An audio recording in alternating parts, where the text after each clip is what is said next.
applications, and academic certifications. This office ensures a seamless experience for students and faculty alike. With dedication. Welcome to Sambalpur University, a place where knowledge meets tradition, and aspirations turn into achievements. As we move forward through this lush green campus, we approach a hub of mathematical excellence, our Department of Mathematics. Established in 1969, the Department of Mathematics has been a pillar of academic strength, shaping young minds and advancing the frontiers of mathematical research. Step inside, where equations come to life, numbers tell stories, and every theorem unravels a new possibility.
Welcome to the Department of Mathematics, Sambalpur University, a place where numbers speak, equations solve mysteries, and legacies are built.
For decades, this department has been guided by brilliant minds, professors whose dedication and passion for mathematics have shaped generations of scholars. Here, we honor those who have dedicated their lives to mathematical excellence. From esteemed educators who have shaped the department to scholars making groundbreaking contributions in the field, this board is a testament to their impact. Their work continues to inspire, their teachings remain immortal, and their legacy lights the path for the mathematicians of tomorrow. Every name here tells a story of perseverance, discovery, and an undying love for mathematics. This board is more than just a collection of photographs. It evolves. Beyond research and teaching, the smooth operation of the department relies on this office, the center of all official activities, from admissions to academic records and student services. Every aspiring mathematician's journey at Sambalpur University begins here. From admission processing to course registrations, scholarship applications, and academic certifications, this office ensures a seamless experience for students and faculty alike. With dedication and efficiency, the administrative team works tirelessly to support students, helping them navigate the path of higher education in mathematics. But mathematics is more than just formulas and theorems, it is also about ideas, creativity, and expression. And here, at our wall magazine, students showcase their mathematical explorations, artistic insights, and academic reflections. This platform provides a space for students to share their thoughts, discoveries, and even the beauty of mathematics beyond the classroom. Whether through articles, puzzles, or artwork, every piece here reflects the passion and curiosity of young minds. Learning happens not just in classrooms but also through discussions, creativity, and exploration. The Wall magazine stands as a testament to the lively mathematical culture of our department. At the helm of our department stands a leader dedicated to academic excellence, Professor Arun Kumar Tripathi, our esteemed head of the department. Guiding both faculty and students, Professor Tripathi ensures the smooth functioning of the department while fostering an environment of research, learning, and innovation. With a vision for progress and a commitment to excellence, our head of the department leads the department toward new academic horizons, ensuring that the legacy of mathematics at Sambalpur University continues to grow. But some teachers, even after retirement, continue to guide and inspire students. Here, we meet Professor Sabita Sahu, a renowned expert in algebra, who, despite retiring, remains deeply connected to the department. A passionate mathematician and a dedicated teacher, Professor Sabita Sahu has shaped the lives of countless students. Her expertise in algebra continues to enlighten young minds, proving that true educators never stop teaching. Her commitment to mathematics goes beyond retirement. Whether through lectures, research discussions, or mentoring students, Professor Sahu's presence in the department remains invaluable. Great teachers never truly retire, they continue to guide, inspire, and shape young minds.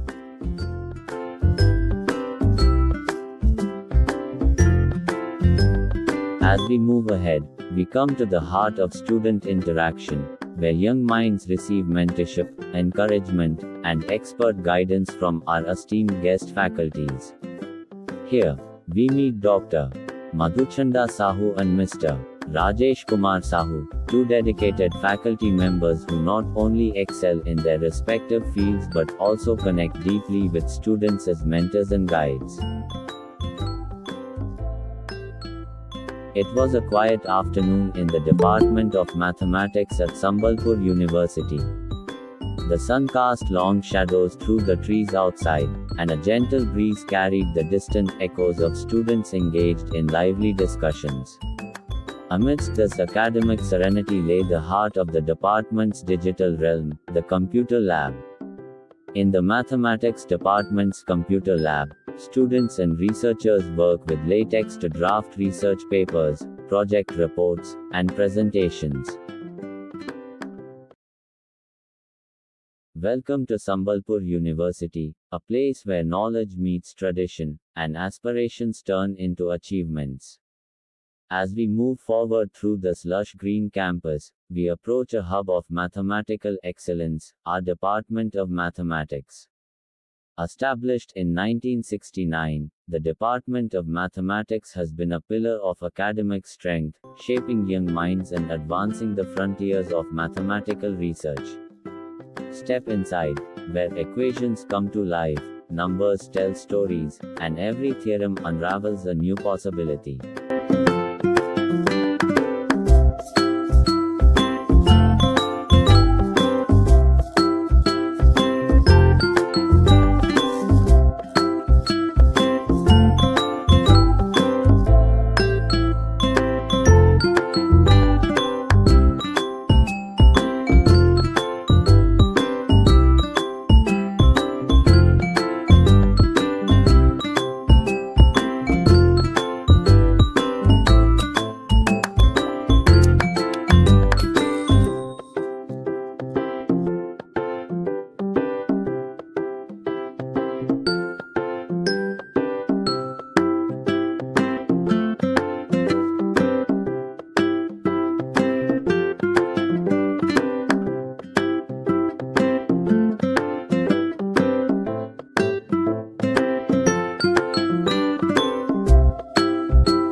Welcome to the Department of Mathematics, Sambalpur University, a place where numbers speak, equations solve mysteries, and legacies are built.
For decades, this department has been guided by brilliant minds, professors whose dedication and passion for mathematics have shaped generations of scholars. Here, we honor those who have dedicated their lives to mathematical excellence. From esteemed educators who have shaped the department to scholars making groundbreaking contributions in the field, this board is a testament to their impact. Their work continues to inspire, their teachings remain immortal, and their legacy lights the path for the mathematicians of tomorrow. Every name here tells a story of perseverance, discovery, and an undying love for mathematics. This board is more than just a collection of photographs. It evolves. Beyond research and teaching, the smooth operation of the department relies on this office, the center of all official activities, from admissions to academic records and student services. Every aspiring mathematician's journey at Sambalpur University begins here. From admission processing to course registrations, scholarship applications, and academic certifications, this office ensures a seamless experience for students and faculty alike. With dedication and efficiency, the administrative team works tirelessly to support students, helping them navigate the path of higher education in mathematics. But mathematics is more than just formulas and theorems, it is also about ideas, creativity, and expression. And here, at our wall magazine, students showcase their mathematical explorations, artistic insights, and academic reflections. This platform provides a space for students to share their thoughts, discoveries, and even the beauty of mathematics beyond the classroom. Whether through articles, puzzles, or artwork, every piece here reflects the passion and curiosity of young minds. Learning happens not just in classrooms but also through discussions, creativity, and exploration. The Wall magazine stands as a testament to the lively mathematical culture of our department. At the helm of our department stands a leader dedicated to academic excellence, Professor Arun Kumar Tripathi, our esteemed head of the department. Guiding both faculty and students, Professor Tripathi ensures the smooth functioning of the department while fostering an environment of research, learning, and innovation.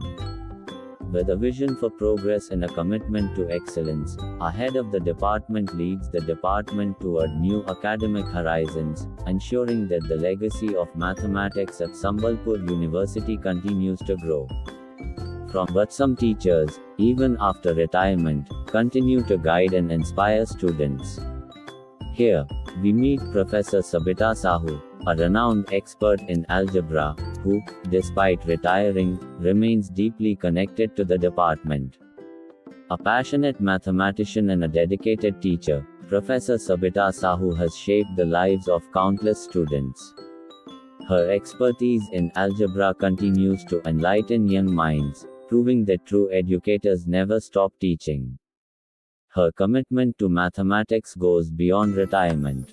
Whether through lectures, research discussions, or mentoring students, Professor Sahu's presence in the department remains invaluable. Great teachers never truly retire, they continue to guide, inspire, and shape young minds.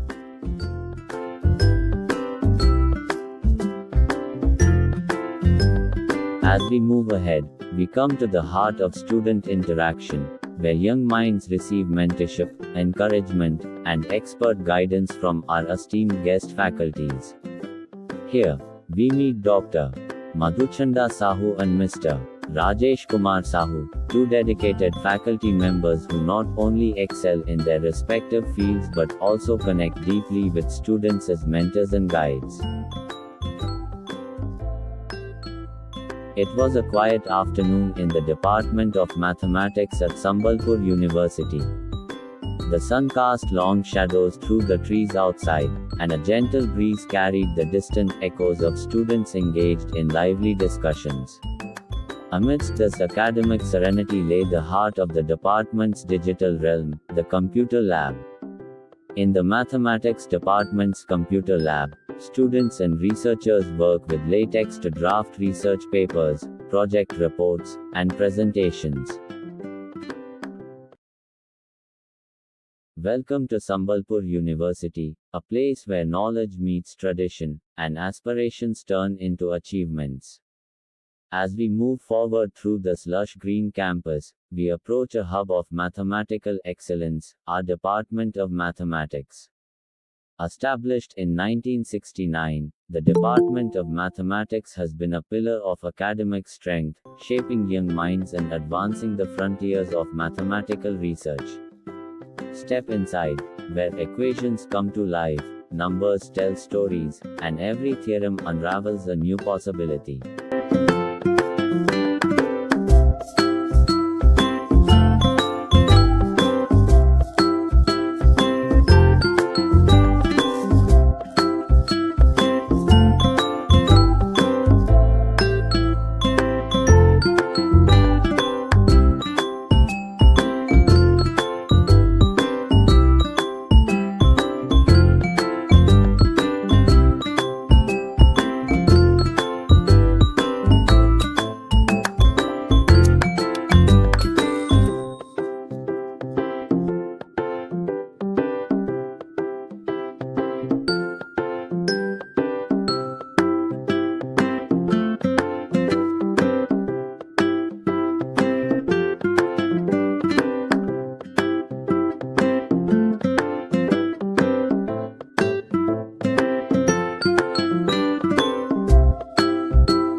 Welcome to the Department of Mathematics, Sambalpur University, a place where numbers speak, equations solve mysteries, and legacies are built.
decades, this department has been guided by brilliant minds, professors whose dedication and passion for mathematics have shaped generations of scholars. Here, we honor those who have dedicated their lives to mathematical excellence. From esteemed educators who have shaped the department to scholars making groundbreaking contributions in the field, this board is a testament to their impact. Their work continues to inspire, their teachings remain immortal, and their legacy lights the path for the mathematicians of tomorrow. Every name here tells a story of perseverance, discovery, and an undying love for mathematics. This board is more than just a collection of photographs. It evolves. Beyond research and teaching, the smooth operation of the department relies on this office, the center of all official activities, from admissions to academic records and student services. Every aspiring mathematician's journey at Sambalpur University begins here. From admission processing to course registrations, scholarship applications, and academic certifications, this office ensures a seamless experience for students and faculty alike. With dedication and efficiency, the administrative team works tirelessly to support students, helping them navigate the path of higher education in mathematics. But mathematics is more than just formulas and theorems, it is also about ideas, creativity, and expression. And here, at our wall magazine, students showcase their mathematical explorations, artistic insights, and academic reflections. This platform provides a space for students to share their thoughts, discoveries, and even the beauty of mathematics beyond the classroom. Whether through articles, puzzles, or artwork, every piece here reflects the passion and curiosity of young minds. Learning happens not just in classrooms but also through discussions, creativity, and exploration. The Wall magazine stands as a testament to the lively mathematical culture of our department. At the helm of our department stands a leader dedicated to academic excellence, Professor Arun Kumar Tripathi, our esteemed head of the department. Guiding both faculty and students, Professor Tripathi ensures the smooth functioning of the department while fostering an environment of research, learning, and innovation. With a vision for progress and a commitment to excellence, our head of the department leads the department toward new academic horizons, ensuring that the legacy of mathematics at Sambalpur University continues to grow. But some teachers, even after retirement, continue to guide and inspire students. Here, we meet Professor Sabita Sahu, a renowned expert in algebra, who, despite retiring, remains deeply connected to the department. A passionate mathematician and a dedicated teacher, Professor Sabita Sahu has shaped the lives of countless students. Her expertise in algebra continues to enlighten young minds, proving that true educators never stop teaching. Her commitment to mathematics goes beyond retirement. Whether through lectures, research discussions, or mentoring students, Professor Sahu's presence in the department remains invaluable. Great teachers never truly retire, they continue to guide, inspire, and shape young minds.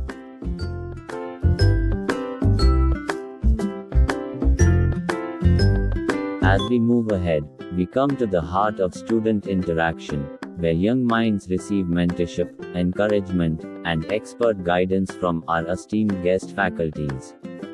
Here, we meet Dr. Madhuchanda Sahu and Mr. Rajesh Kumar Sahu, two dedicated faculty members who not only excel in their respective fields but also connect deeply with students as mentors and guides. It was a quiet afternoon in the Department of Mathematics at Sambalpur University. The sun cast long shadows through the trees outside, and a gentle breeze carried the distant echoes of students engaged in lively discussions. Amidst this academic serenity lay the heart of the department's digital realm, the computer lab. In the mathematics department's computer lab, students and researchers work with latex to draft research papers, project reports, and presentations. Welcome to Sambalpur University, a place where knowledge meets tradition, and aspirations turn into achievements. As we move forward through this lush green campus, we approach a hub of mathematical excellence, our Department of Mathematics.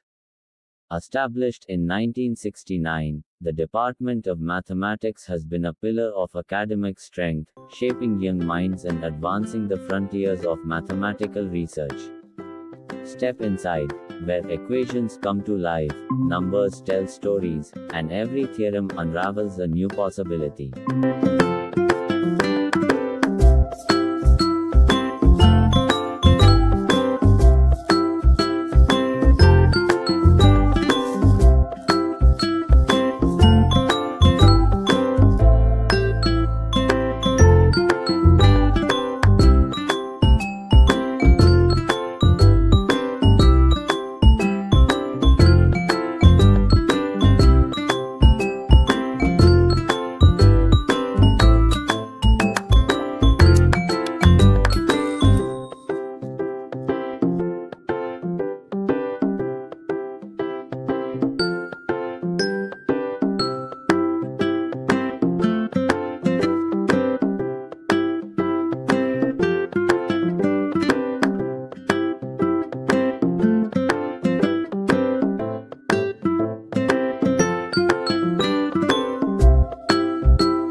Welcome to the Department of Mathematics, Sambalpur University, a place where numbers speak, equations solve mysteries, and legacies are built.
For decades, this department has been guided by brilliant minds, professors whose dedication and passion for mathematics have shaped generations of scholars.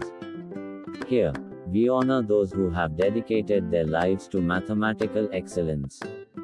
From esteemed educators who have shaped the department to scholars making groundbreaking contributions in the field, this board is a testament to their impact.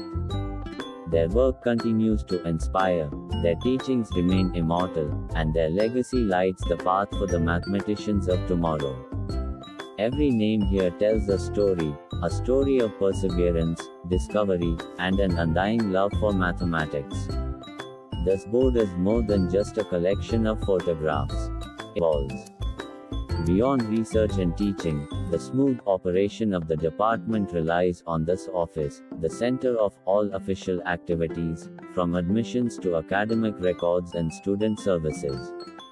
Every aspiring mathematician's journey at Sambalpur University begins here. From admission processing to course registrations, scholarship applications, and academic certifications, this office ensures a seamless experience for students and faculty alike. With dedication and efficiency, the administrative team works tirelessly to support students, helping them navigate the path of higher education in mathematics. But mathematics is more than just formulas and theorems, it is also about ideas, creativity, and expression. And here, at our wall magazine, students showcase their mathematical explorations, artistic insights, and academic reflections. This platform provides a space for students to share their thoughts, discoveries, and even the beauty of mathematics beyond the classroom. Whether through articles, puzzles, or artwork, every piece here reflects the passion and curiosity of young minds. Learning happens not just in class. Students showcase their artistic insight in the classroom. Whether through art, every piece here reflects the passion and curiosity of young minds. Learning happens not just in classrooms but also through discussions, creativity, and exploration. The Wall magazine stands as a testament to the lively mathematical culture of our department. At the helm of our department stands a leader dedicated to academic excellence, Professor Arun Kumar Tripathi, our esteemed head of the department. Guiding both faculty and students, Professor Tripathi ensures the smooth functioning of the department while fostering an environment of research, learning, and innovation. With a vision for progress and a commitment to excellence, our head of the department leads the department toward new academic horizons, ensuring that the legacy of mathematics at Sambalpur University continues to grow. But some teachers, even after retirement, continue to guide and inspire students. Here, we meet Professor Sabita Sahu, a renowned expert in algebra, who, despite retiring, remains deeply connected to the department. A passionate mathematician and a dedicated teacher, Professor Sabita Sahu has shaped the lives of countless students. Her expertise in algebra continues to enlighten young minds, proving that true educators never stop teaching. Her commitment to mathematics goes beyond retirement. Whether through lectures, research discussions, or mentoring students, Professor Sahu's presence in the department remains invaluable. Great teachers never truly retire, they continue to guide, inspire, and shape young minds.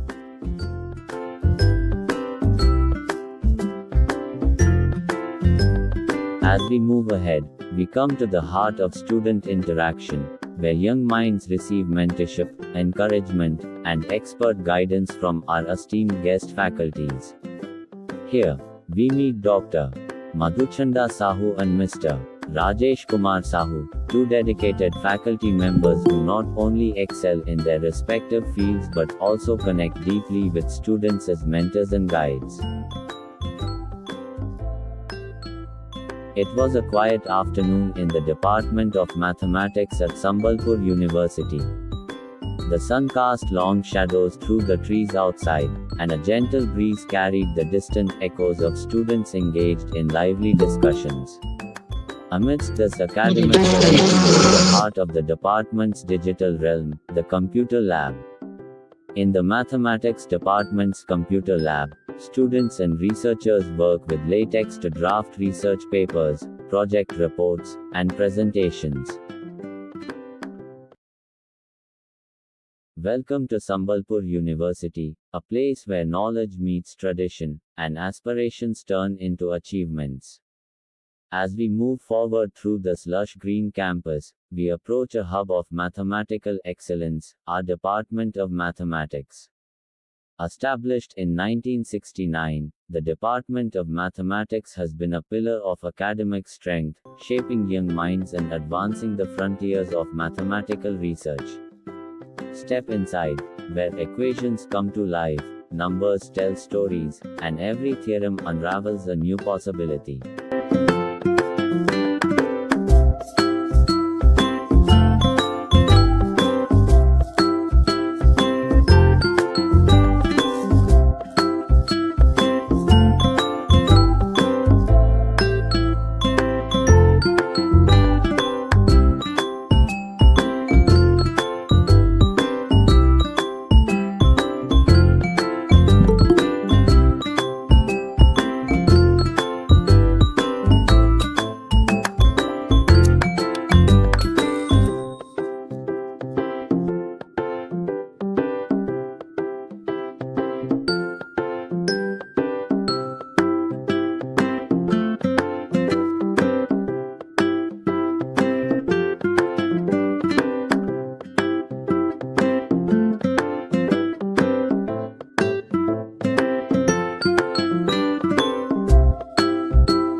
Welcome to the Department of Mathematics, Sambalpur University, a place where numbers speak, equations solve mysteries, and legacies are built.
For decades, this department has been guided by brilliant minds, professors whose dedication and passion for mathematics have shaped generations of scholars. Here, we honor those who have dedicated their lives to mathematical excellence. From esteemed educators who have shaped the department to scholars making groundbreaking contributions in the field, this board is a testament to their impact. Their work continues to inspire, their teachings remain immortal, and their legacy lights the path for the mathematicians of tomorrow. Every name here tells a story of perseverance, discovery, and an undying love for mathematics. This board is more than just a collection of photographs. It evolves. Beyond research and teaching, the smooth operation of the department relies on this office, the center of all official activities, from admissions to academic records and student services. Every aspiring mathematician's journey at Sambalpur University begins here. From admission processing to course registrations, scholarship applications, and academic certifications, this office ensures a seamless experience for students and faculty alike. With dedication and efficiency, the administrative team works tirelessly to support students, helping them navigate the path of higher education in mathematics. But mathematics is more than just formulas and theorems, it is also about ideas, creativity, and expression. And here, at our wall magazine, Students showcase their mathematical explorations, artistic insights, and academic reflections. This platform provides a space for students to share their thoughts, discoveries, and even the beauty of mathematics beyond the classroom.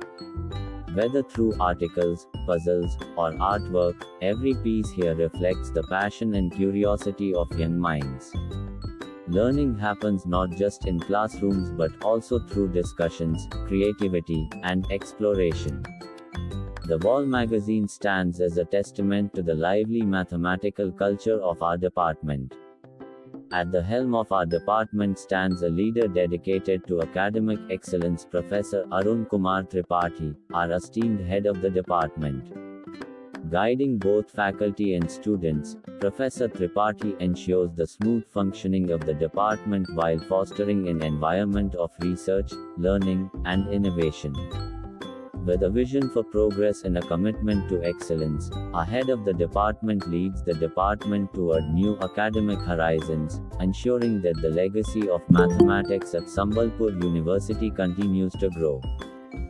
But some teachers, even after retirement, continue to guide and inspire students.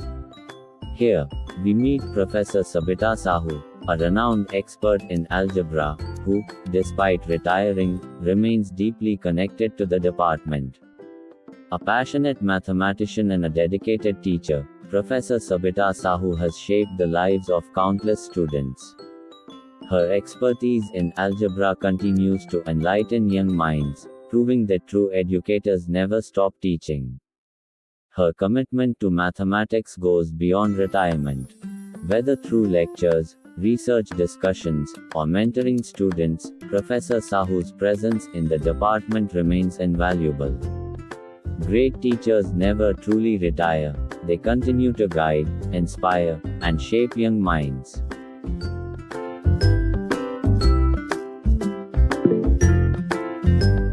As we move ahead, we come to the heart of student interaction, where young minds receive mentorship, encouragement, and expert guidance from our esteemed guest faculties. Here, we meet Dr. Madhuchanda Sahu and Mr. Rajesh Kumar Sahu, two dedicated faculty members who not only excel in their respective fields but also connect deeply with students as mentors and guides. It was a quiet afternoon in the Department of Mathematics at Sambalpur University. The sun cast long shadows through the trees outside, and a gentle breeze carried the distant echoes of students engaged in lively discussions. Amidst this academic serenity lay the heart of the department's digital realm, the computer lab. In the mathematics department's computer lab, students and researchers work with latex to draft research papers, project reports, and presentations. Welcome to Sambalpur University, a place where knowledge meets tradition, and aspirations turn into achievements. As we move forward through this lush green campus, we approach a hub of mathematical excellence, our Department of Mathematics. Established in 1969, the Department of Mathematics has been a pillar of academic strength, shaping young minds and advancing the frontiers of mathematical research. Step inside, where equations come to life, numbers tell stories, and every theorem unravels a new possibility. Good morning, everyone. I, Assistant Sahu, MSc 4th semester student.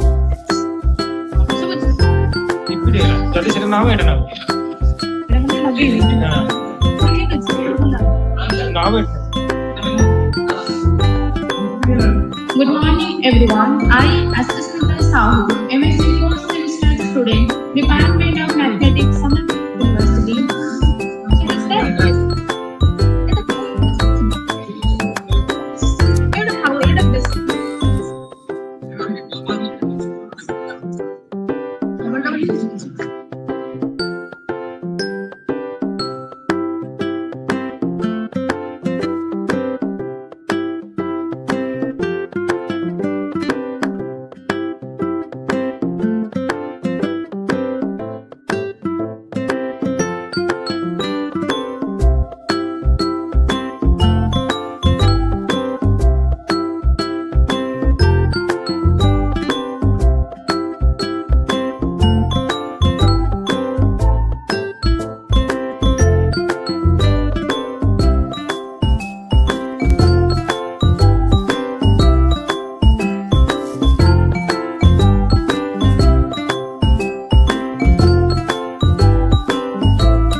Welcome to the Department of Mathematics, Sambalpur University, a place where numbers speak, equations solve mysteries, and legacies are built.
For decades, this department has been guided by brilliant minds, professors whose dedication and passion for mathematics have shaped generations of scholars. Here, we honor those who have dedicated their lives to mathematical excellence. From esteemed educators who have shaped the department to scholars making groundbreaking contributions in the field, this board is a testament to their impact.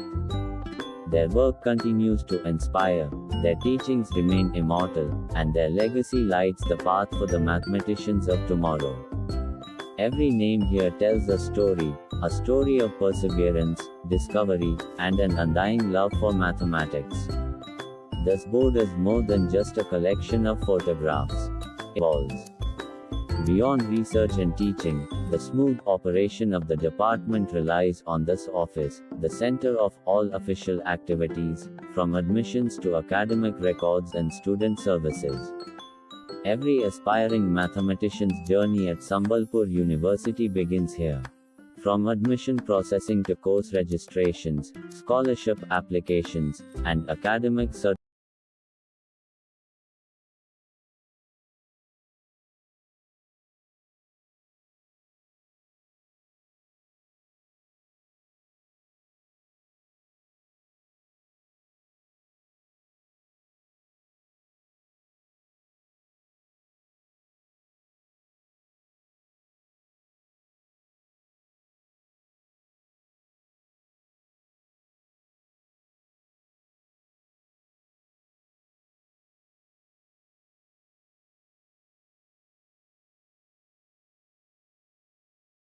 space for students to share their thoughts, discoveries, and even the beauty of mathematics beyond the classroom.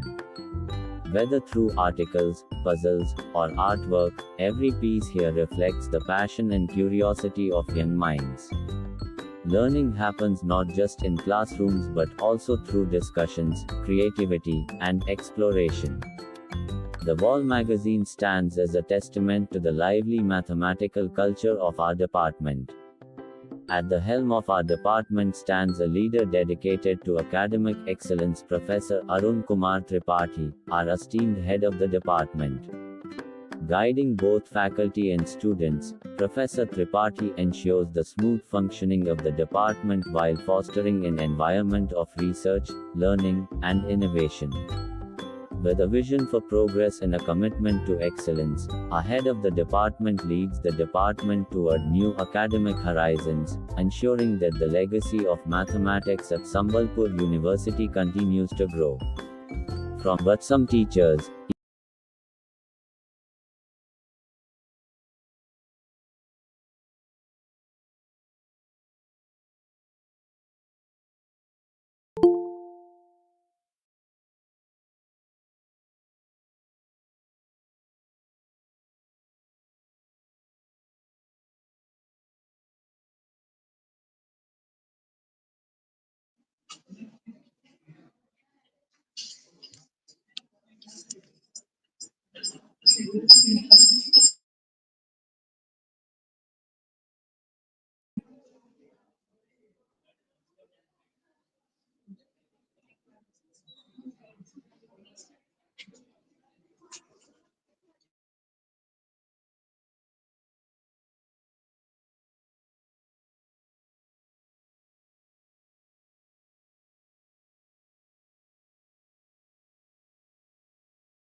ମୋରି Mike ଟା on କରୁଛି କାହିଁକିନା ତା କଥା ସବୁ ସେଇ ପାଇଁ on କରୁଛି।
ଏଠି sound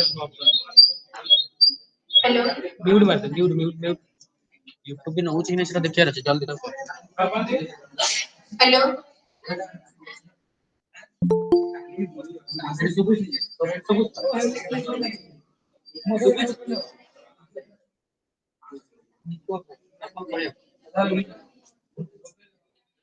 hello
Presence in the department remains invaluable.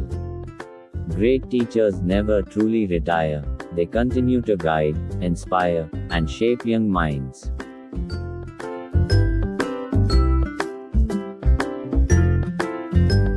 As we move ahead, we come to the heart of student interaction.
आलोक होता ये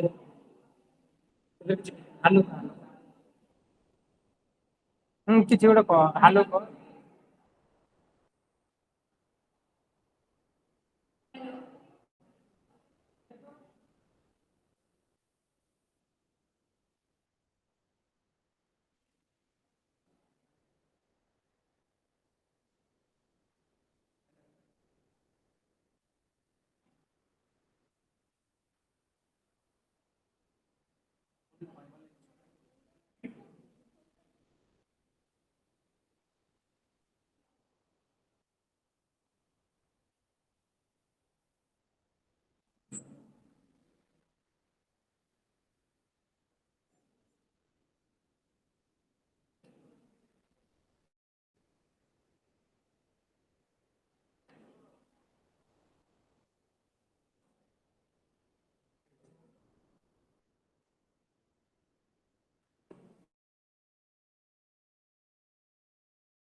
ठीक है तू करने वाले बंद करी थी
Hello.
Yeah. So there is one last one. Okay. Note that whatever results we have, we will so there is one last one. Now we have similar kind of thing we want to do for non-class one.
Polynomial. So this is not a polynomial, but if I multiply this, that is a polynomial function. And I have the reason r 2k plus 1z, that is a polynomial. Okay? And then like why I have something, do something there. The reason is that this is dangerous. So that is dangerous thing, because why is it dangerous? Because theta value is odd. Odd integers, odd positive integers that we do not know. Okay, there is a conjecture that all intervals are, and even we know that it is square or pi power. Like,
but then it is we are interested to find out the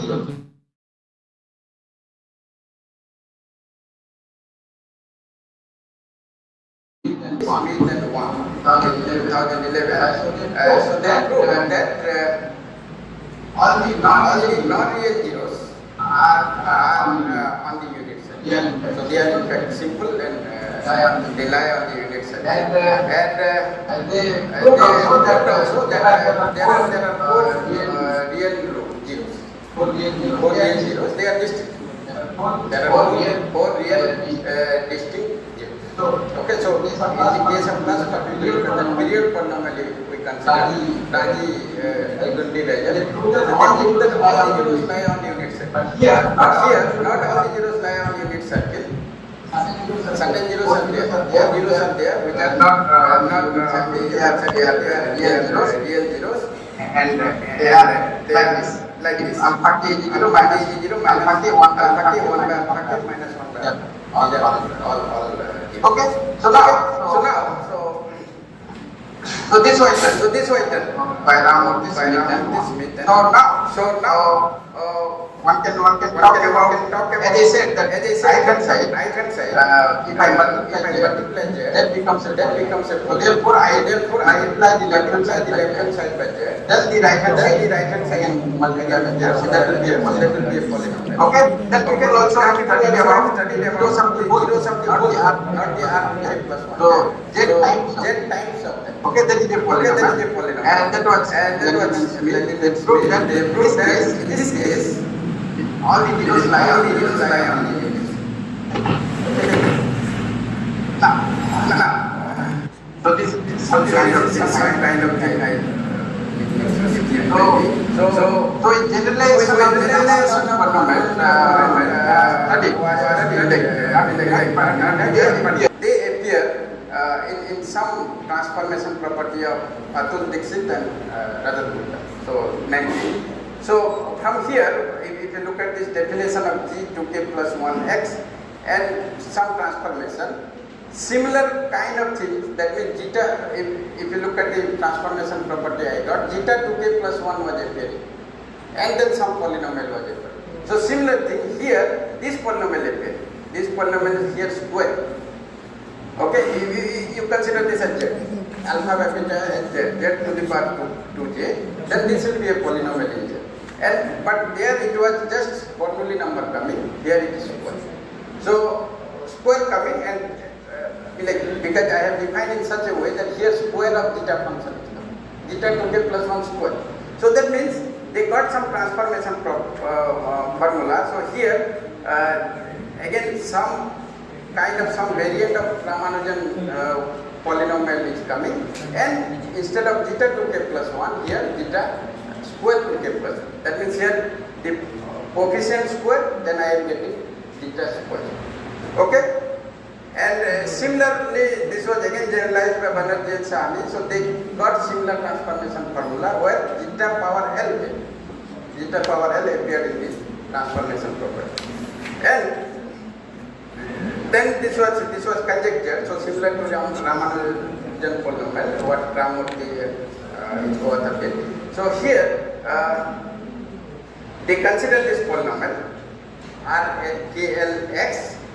And they conjecture that all the non-real zeros of RKL should lie on the unit. Okay? Similar to the Ramanujan thing. Okay, Ramanujan polynomial. Here some L is another parameter coming. Okay? So this was conjectured by Maji and Sarkar in 2023. And so this, if you look at Ramanujan polynomial, is a particular case of this. Just Rk1 x square is R2k plus 1x. Okay? And this was the conjecture, and this we have proved that this conjecture is true. So this is a joint work with my former student, Murthyunjay Charan and Siddhi Pathak from CMI. Okay, we completed in 2024 plus because it is not yet accepted. So we have proved this, and we like prove is some kind of modification of what this Ramurthy legend, because they do not deal with L. Here we have to deal with L. So okay, so I do not go into the proof. So thank you.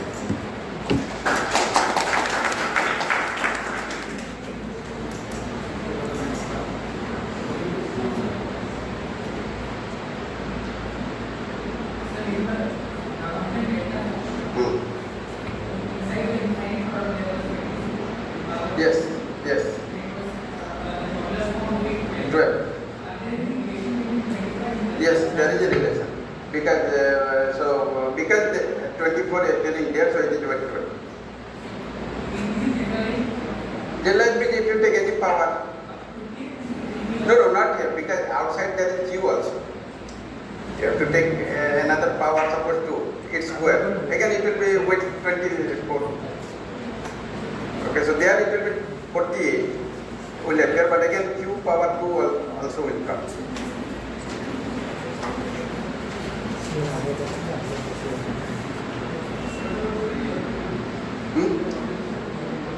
Yeah, because real zeros one can always find out, because that is the same way. That if alpha k is there, so there are various cases. That there are in certain cases 4 zeros, certain cases 6 zeros. 6 real zeros we get, but sometimes 1 and minus 1. So the polynomial is a kind of nice polynomial. Sometimes it becomes even polynomial, odd polynomial. So if 1 is 0, if it is even, then minus 1 is also. Even odd case also, if 1 is 0, minus 1 is 0. And but in that way, but 1 and minus 1 they lie on the unit side. Okay, they are real, but they lie on the unit side. So the other zeros are one can again use the intermediate value theorem, and one can get it. And that is like exact zero we do not know, except 1 and minus 1. But we know that by intermediate value theorem we get it.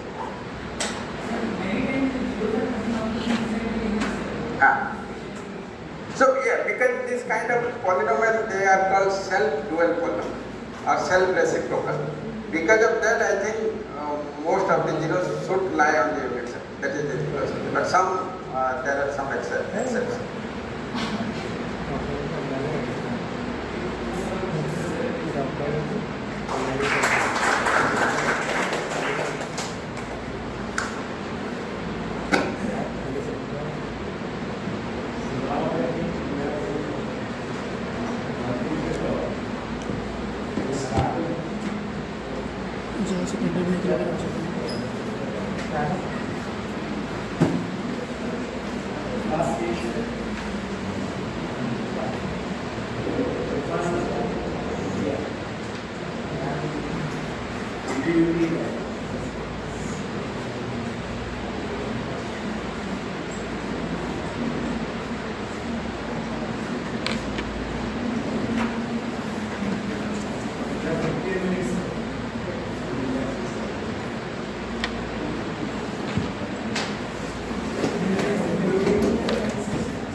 Hello. Hello.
Good afternoon, everyone. I am from Rourkela. First of all, I would like to thank the organizers for giving me a chance to be here. So today I will be representing this on isoclinic relative central extensions of a pair of Lie superalgebras. So to begin with, I won't take so much to discuss about Lie algebras because already Sir told a lot about Lie algebras. So Lie algebras were first originated from the study of infinitesimal transformations by a Norwegian mathematician Marius Lie in 1870s, though the term Lie algebra was coined later by Hermann Weyl in 1930s. So basically, Lie algebras are vector spaces along with a bilinear map that satisfy two properties, that is skew symmetry and Jacobi identity. And then I'll discuss about Lie superalgebras. So Lie superalgebras were originated from supersymmetry in mathematical physics, which play an important role in theoretical physics to analyze the mathematics of supersymmetry, where the even elements of the superalgebras correspond to bosons and the odd elements correspond to fermions. And basically, Lie superalgebras are generalizations of Lie algebras that include Z2 grading. So if you are going to know what is a Lie superalgebra, so let us know first what is grading. So if P is a vector space over field F and gamma be an abelian group, then we call that vector space P is gamma graded if it can be written as a direct sum of the subspaces where the indexing is going over the abelian group gamma. That is, in this case, you can write P as a direct sum of its subspaces where the number of subspaces is equal to the number of elements of gamma.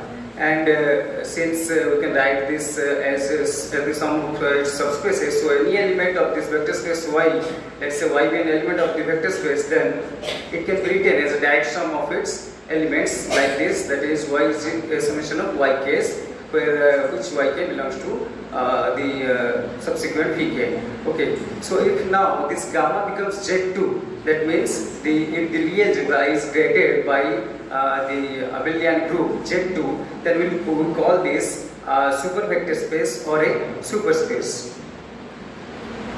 Now, what is a Lie superalgebra? So a Lie superalgebra is basically a superspace along with a bilinear mapping that preserves the Z2 grading, and it also satisfies graded skew symmetry and graded Jacobi identity.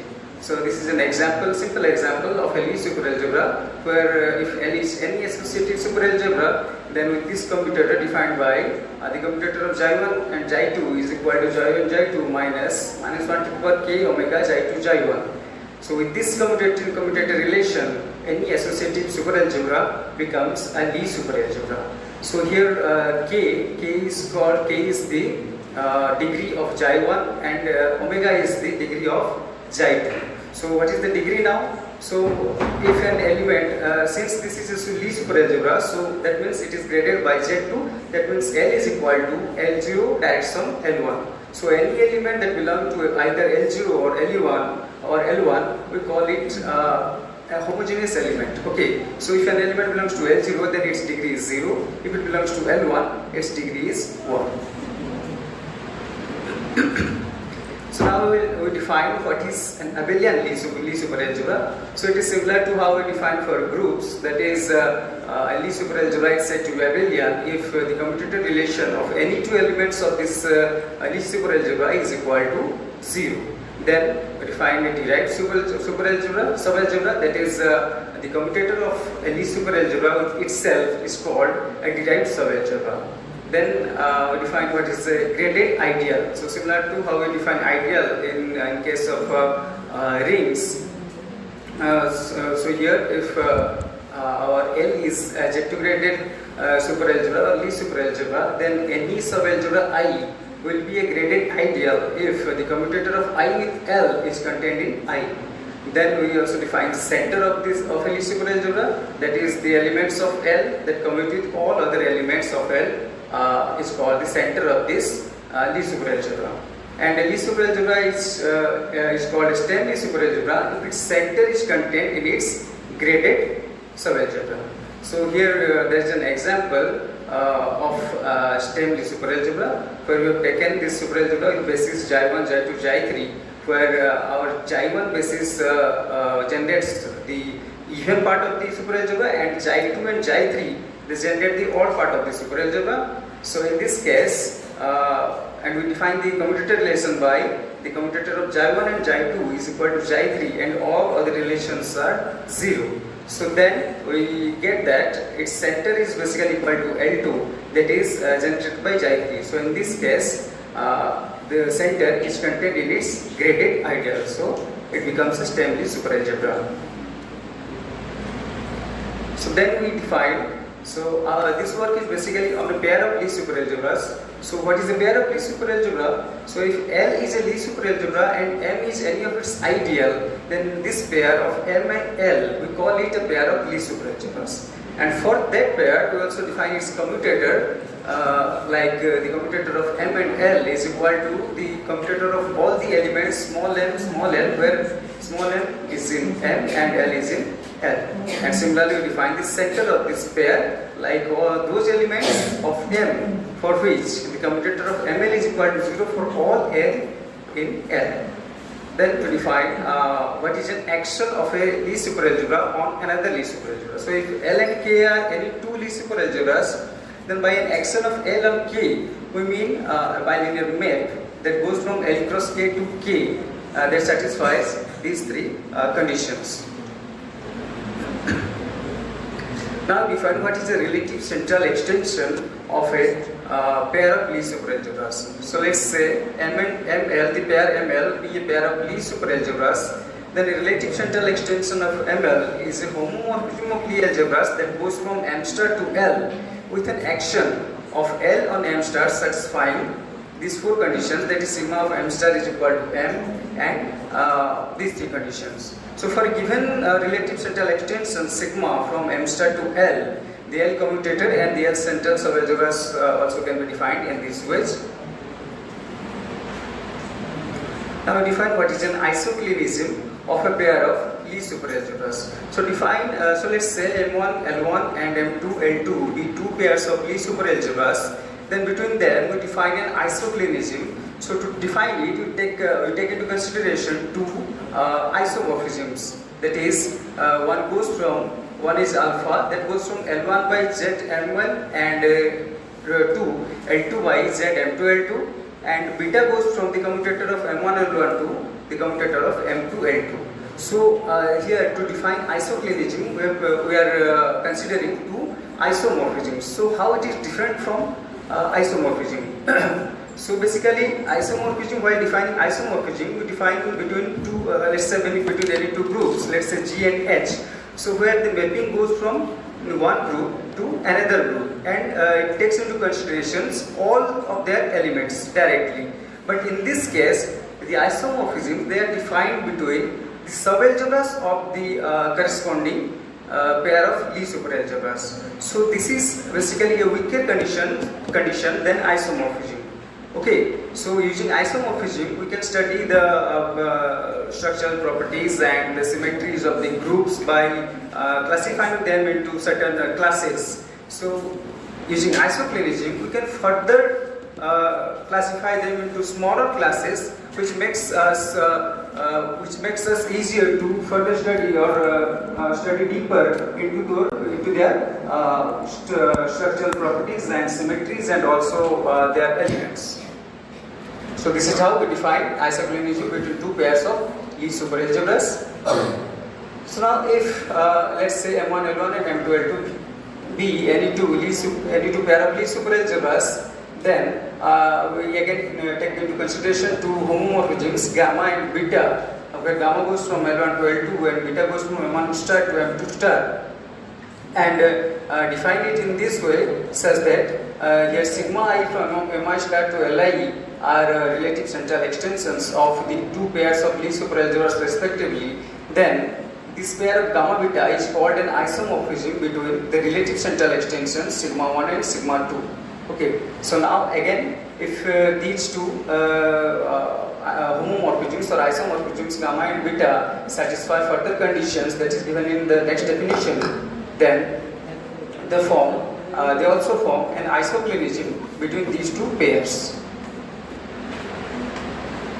Now here there is an example of what is an isoclinism between two relative central extensions. So if K is a Lie superalgebra and A is an abelian Lie superalgebra, then the two mappings defined by pi k and ik, those are two mappings. The first one is the projection mapping and the second one is the canonical mapping. Then if sigma is a relative central extension of the pair ML, then we can prove that the morphisms sigma pi m star is a relative central extension of ML together with the action of L on m star direction A, defined in this way. So it can again be verified that these two mappings, that is identity with pi m star and the identity mapping on L with I m star, these two are isomorphic epimorphisms and isomorphic monomorphisms respectively. So now this is another example.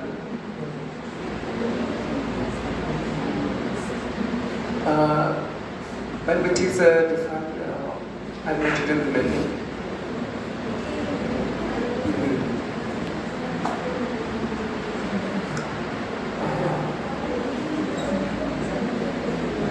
Yes.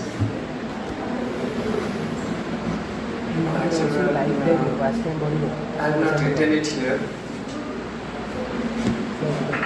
I can see.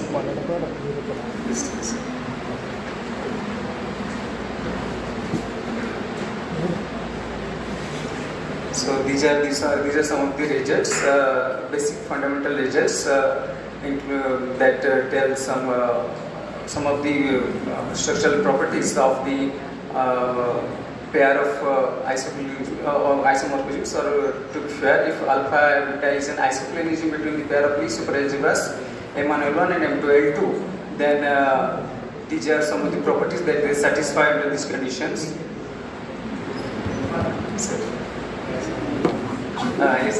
So these are some of the results.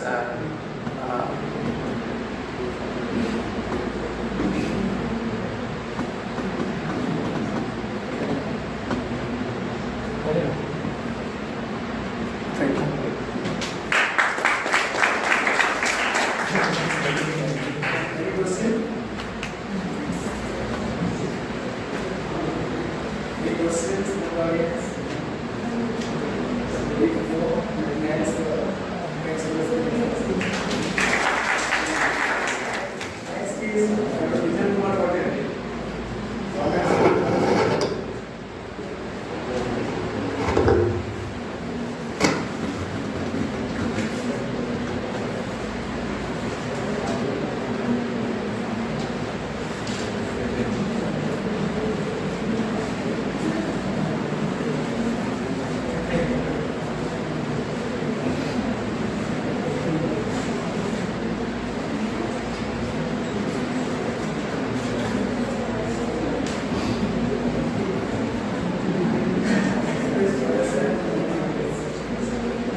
On perfect powers, sums or difference of two k generalized real numbers. So this is my one research work just published. So we'll go through some preliminaries, few notations. The first one is the exponential Laplacian equations. So this is a polynomial equation which has two or more than unknowns. And which is the solutions are integer only. So few of the examples are very well known for Marx equation. That is your x to the power n plus y to the power n is equals to z to the power n. So which is an exponential Laplacian equation. So second is which powers of 2 and powers of 3 differ by 1. That is also an exponential Laplacian equation. Which powers of 2 are Fibonacci numbers. So these are some examples of exponential Laplacian equations. Then the continued fraction. I think Panda sir has already discussed about this one. So basically, continued fraction has two types. One is finite continued fraction, and another one is infinite continued fraction. And this is one example of how one can find the continued fraction. So basically, we need the convergent of continued fraction in our to prove our result. How the convergent we consider as pk by qk, and this is called the kth convergent of the continued fraction. So algebraic number is that all we know that the solution of a non-zero polynomial, like some of the examples are these are the algebraic numbers, and all of you know that every rational number is algebraic.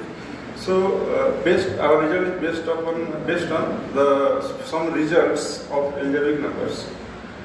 So linear recurrent sequence, that sequence is called linearly recurrent of order k if the recurrence un plus k is in this form, where a1, a2 up to ak are the coefficient or which belongs to the set of complex number. And this is the characteristic polynomial of the sequence, linear recurrent sequence. So we consider a special case of a linear recurrent sequence by putting the different values of the coefficient a1, a2, ak. So if we put all the coefficient is equals to 1, then we will get the k generalized Fibonacci sequence with the initials is 0 and 1. And another special case of k generalized Fibonacci sequence is Fibonacci sequence. If we put k is equals to 2, and if we put k equals to 3, then with diagonal sequence, and so on. So similarly, another special case of a linear recurrent sequence is k generalized Bell sequence.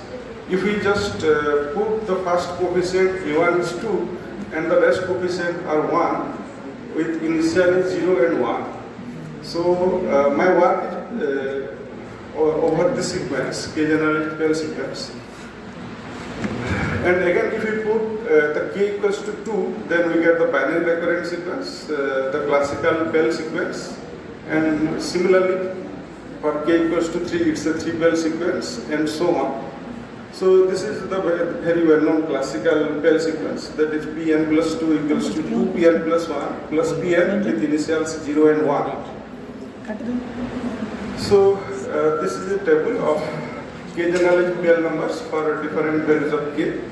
So we are going to basically find the perfect powers over this number sequence. And these are some properties of the k generalized Pell sequence. The first one is the characteristic polynomial, and basically this characteristic polynomial is irreducible over q of x, and which has just one root outside the unit circle, which is real and positive, and other roots are strictly lie inside the unit circle. So which is greater than 1, basically we say that the dominated roots, which actually follow the behavior of the sequence, that is here it is like the value of the dominated is lies in between 0.2.6 and 0.5. So these are some properties of k generalized Pell sequence, which is useful to prove our main result.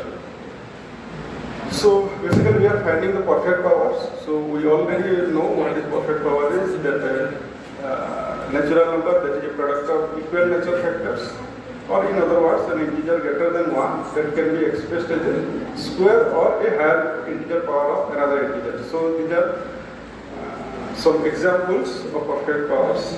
So basically we are finding out in the k generalized sequence.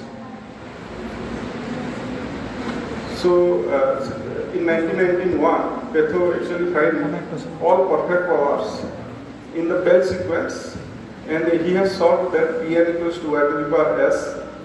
And in 2021, Everdols, ETO, all they have studied about the sum or difference of two Pell numbers, which is a perfect powers.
Which can be expressed, and there is a result of logarithmic height.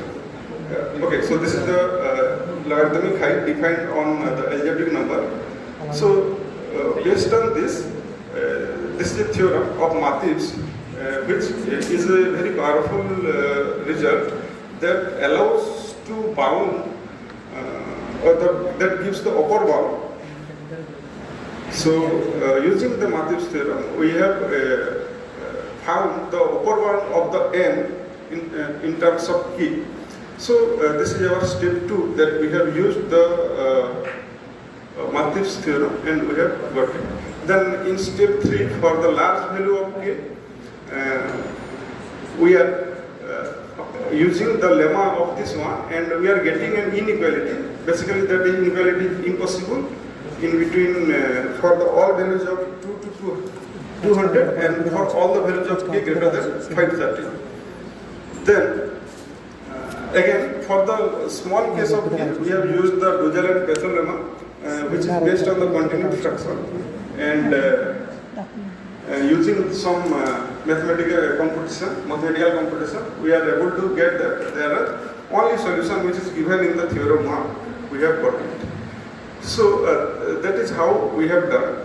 So in this area there are some problems. I just little bit discuss about it. This is the problem solved in 2018 by Luka and Patel, that the sum of sum of two Fibonacci numbers is a perfect for us. So this is only solved in the case of m congruous to n modulo 2. So this is till now is an open problem for the another case which has not been solved, and this is the open problem, and this is also an open problem for k generalized Fibonacci sequence. Though we have already studied for the k generalized Fibonacci sequence, we gave an upper bound using the ABC conjecture. So these are some open problems in this area. So some references, and thank you.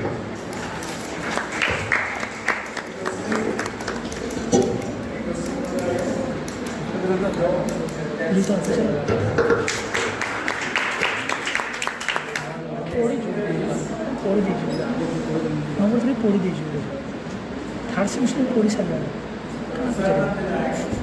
এটা পড়ি যাবে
So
I would like to thank Professor Panda for the invitation. I am glad to be here. This is my first visit to Sambalpur University. So I will be speaking on breadth type and classification of important Lie algebra. So the terminology breadth type is not a well-known one. This we have found that term. We may not find in the books or in other literature. So let's start. So I do know the classification of objects is a very fundamental role that we could classify many things, not in mathematics, in biology, physics, chemistry, not in science also, like to classify which is a good movie, bad movie, blockbuster movie, cricket player, classify informed players, not informed players. So classification is natural things, right? So like in biology, we do classify living things according to their kingdom, etc. Periodic table in chemistry of elements classified in tables according to their atomic number, configurations. Similarly, in geology also could classify many rocks according to their property, like are they igneous or sedimentary, metamorphic, like. So in mathematics, we do classify topological spaces, surfaces, threads, knots, graphs, groups, Lie algebra, and many more things. Before I go forward, let me tell you one thing. I am never expert in number theory or Lie algebra. I usually work in group theory. But anyway, I will try to say something on Lie algebra also. And as you know that the classification of financial groups is one of the most celebrated achievements of the last century. And in the case of group theory, in the early times, people classified groups up to p to the power 4. Recently, the classification is extended up to p to the power 7. And if you closely look the classification of Lie algebra also, they follow the similar one. At least for the case of nilpotent Lie algebra and P. And let's set some simple definitions. So in our talk, the group will be finite, and when you go to Lie algebra, we will consider finite dimensional Lie algebra. And you know that in a group G, to pick an element X, you define a conjugacy class X, Y inverse XY, Y also the group G. Right? And central algebra defines the element E, which common with X.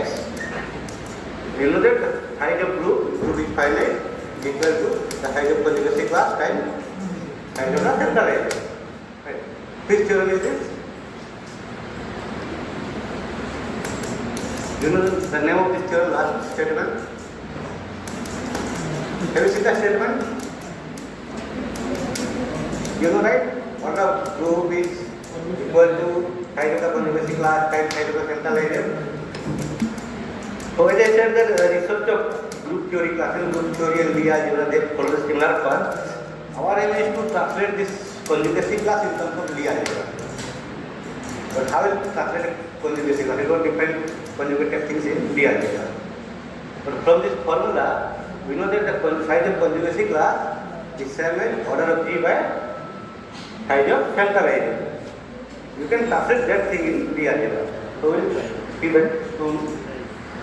Okay. But in group, we say group G is of conjugate type M0, M1, MR. If MIR, it is a distinct sizes of conjugacy classes. And since identity is there, at least one conjugacy class is of type 1, right? So this we have taken the first case 1. There is definition here, what is conjugate type? So can you say that which group has conjugated 1 only? All the conjugacy classes are of type 1. In which group all the conjugacy classes are of type 1? It must be available. The group E is available depending on its conjugate type is 1. Now what is the conjugate type of symmetric group? At least S3. What are the distinct conjugacy classes in S3? Identity is there, size 1, 2, 3 cycles, size 2, 3, 2 cycles, size 3. So S3 is of conjugate type 1, 2, 3. Similarly, you can see that the quaternion group is of conjugate type 1 and 2. What about the diagonal group? 1, 2. P2N, diagonal group of 2N. If n is odd, it will be 1, 2 and n. You know that all the reflections form a single conjugacy class if n is odd. But if n is even, it will divide into 2 conjugacy classes. So in case of even, each one is conjugate type 1, 2 and n by 2.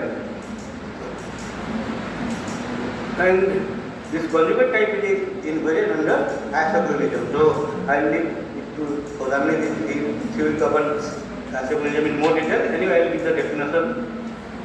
So if you have two groups G and H, you can define this okay, they are typos. This is not a homomorphism. This map are just set maps. This is not homomorphism. They are commutator map. You can define x bar y bar goes to x bar commutator. They are set maps, not homomorphism. Okay. So from this map, we say that two groups G and H are isochronic if there is isomorphism between the central quotient G by Z to H by Zx, and if to induce another isomorphism from the commutator subgroup to commutator subgroup of H, so that this diagram should commute. So this isomorphism theta should be induced from this isomorphism phi. Okay. So this isomorphism is basically a weaker version of isomorphism. Two groups are isomorphism means they are isochronic. But two groups are isomorphic does not mean they will be isomorphic. This actually helps to classify things. This will actually take care of your abelian part. It will consider the abelian factors. As you know, you have good idea about finite abelian groups, right? You know how they look like. So people don't try to study those things. They try to study groups up to abelian. Okay, so I will not go into details, so that we will talk more on this.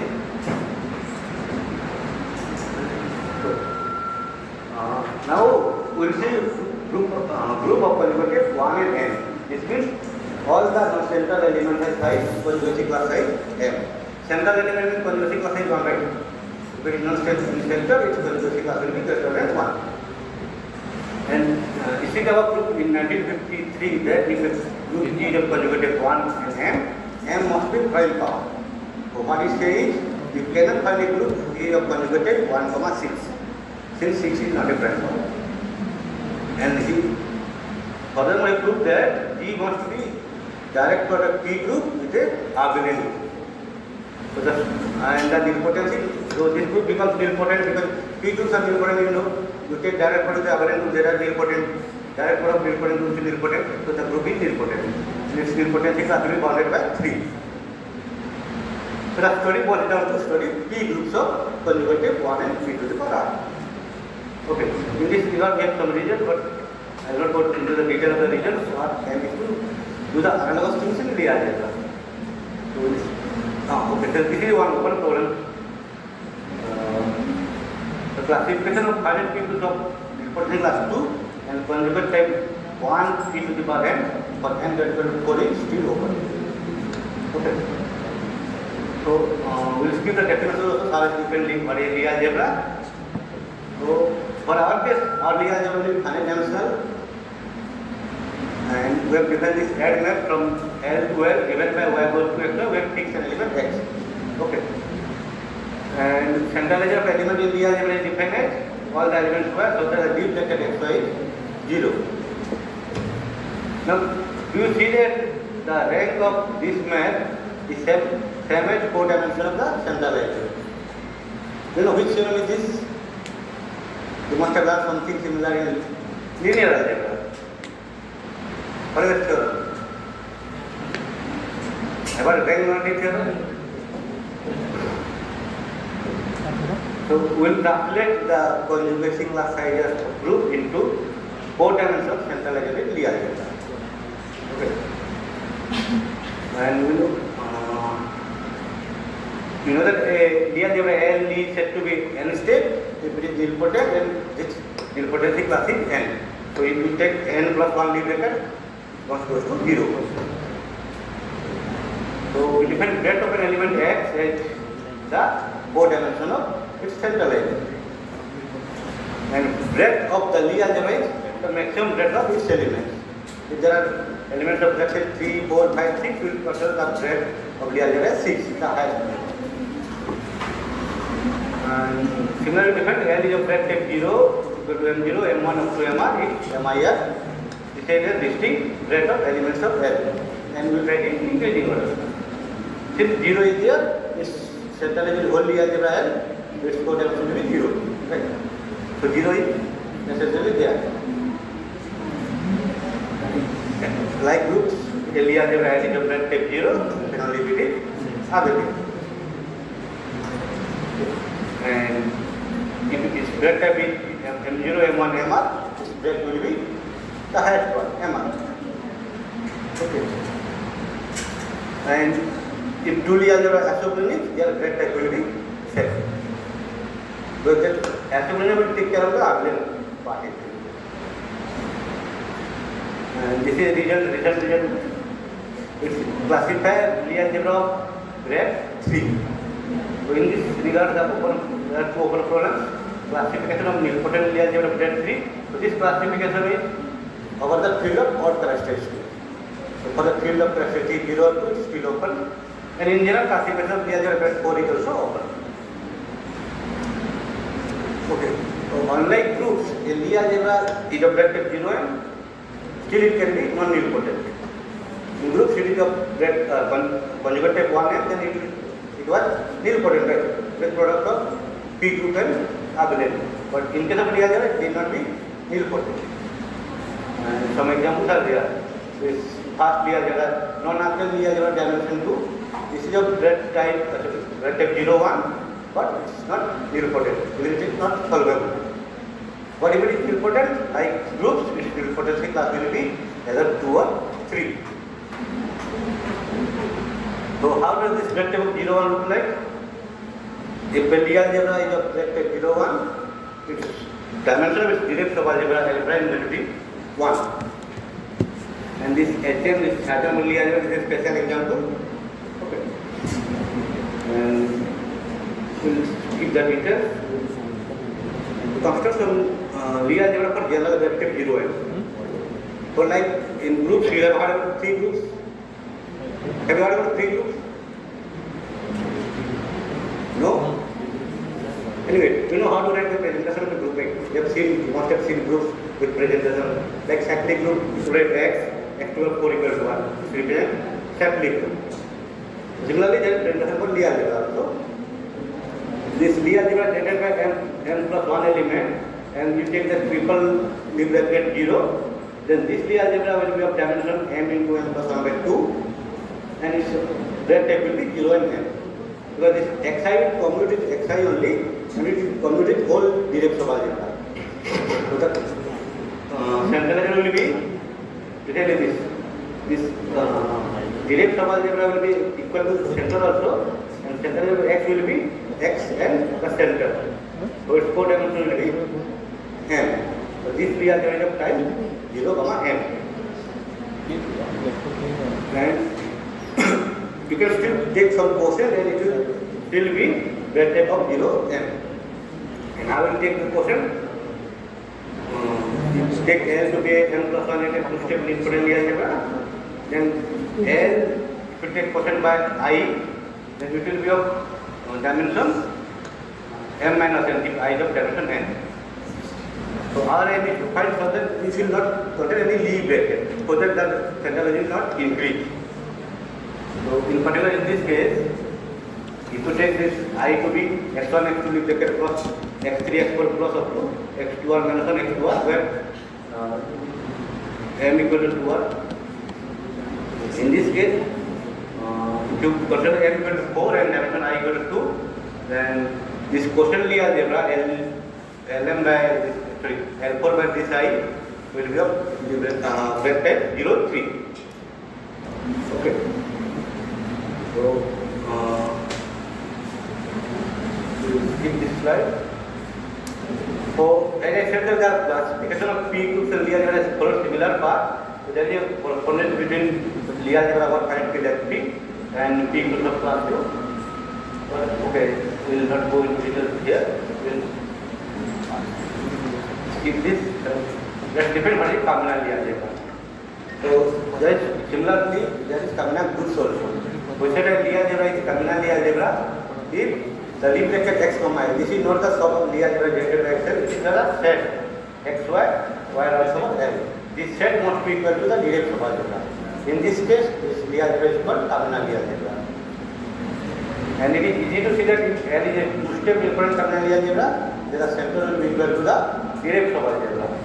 And in that case, L will be of rectangle 0 and where M is the size of its direct subalgebra. Okay. So this we have classified will put in rectangle 0, 2, and there are these 3 types. L must be two-step different combinal Lie algebra of dimension of direct subalgebra 2, or L is two-step 3 different Lie algebra. They generate 3 elements, but triple brackets are 0. So two-step important. In this case also it will be of rectangle 0, 2, and this is another special case. This is represented as 3. This is actually generated by x1 and x2, y the leaf bracket x1, x2, and zi are leaf bracket xi, y. This is 3-step different Lie algebra. And in this case also, the centralizer of each non-central element will be of size 3, so its codimension will be 2. So it will be rectangle 0, 2. And in this, here we have classified Lie algebra rectangle 0, 3. There are 4 types of such Lie algebra. First is combinal Lie algebra. Now the direct subalgebra must be of dimension 3. The free Lie algebra generated by 4 elements, but two-step nilpotent. It's not 3, it's 3 two-step nilpotent. You can quotient it by I, where I is x1, x2 plus x3 plus x3, x4. The idea generated by this element. Or you can quotient by 2-dimensional idea, that is generated by x1, x2 plus x3, x4, and x1, x3 plus t times x2, x4, where this t must be a non-square integer in the non-square element in the field fq. Okay. So, we'll stop here.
everyone.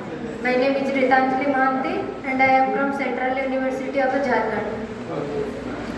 First of all, I thank to the organizer of NSNTLA-2025 for this opportunity. And the title of my presentation is Spinor Algebra of K balancing and K Lucas balancing numbers. These are my outlines. First, going to the introduction part, what is balancing number. In 1999, Behra and Panda introduced a new number sequence which is referred as balancing numbers. And the balancing number is the solution of the Diophantine equation this, where N is referred as balancing number and R is referred as the balancer. And after that, another generalization of balancing number given by Oshkov, and equation 1 and 2 represents the recurrence relation for K balancing and K Lucas balancing numbers. And here the characteristic equation for K balancing and K Lucas balancing number is given by square minus 6kx plus 1 equal to 0 with roots alpha 1 and alpha 2. After that, equation 3 represents some relation about the roots of K balancing and K Lucas balancing numbers. And equation 4 we find the binary type formula for the K balancing and K Lucas balancing numbers. Now we talk about quaternion. In 1843, Hamilton discovered quaternion, which is a 4-dimensional algebra over R, and this algebra is non-commutative but associative in nature. And the basis quaternion is represented by Q equal to A plus BE1 plus BE2 plus BE3, where 1, E1, E2, E3 is the basis of the quaternion, and equation 5 represents some relation for the basis. And here we define spinor.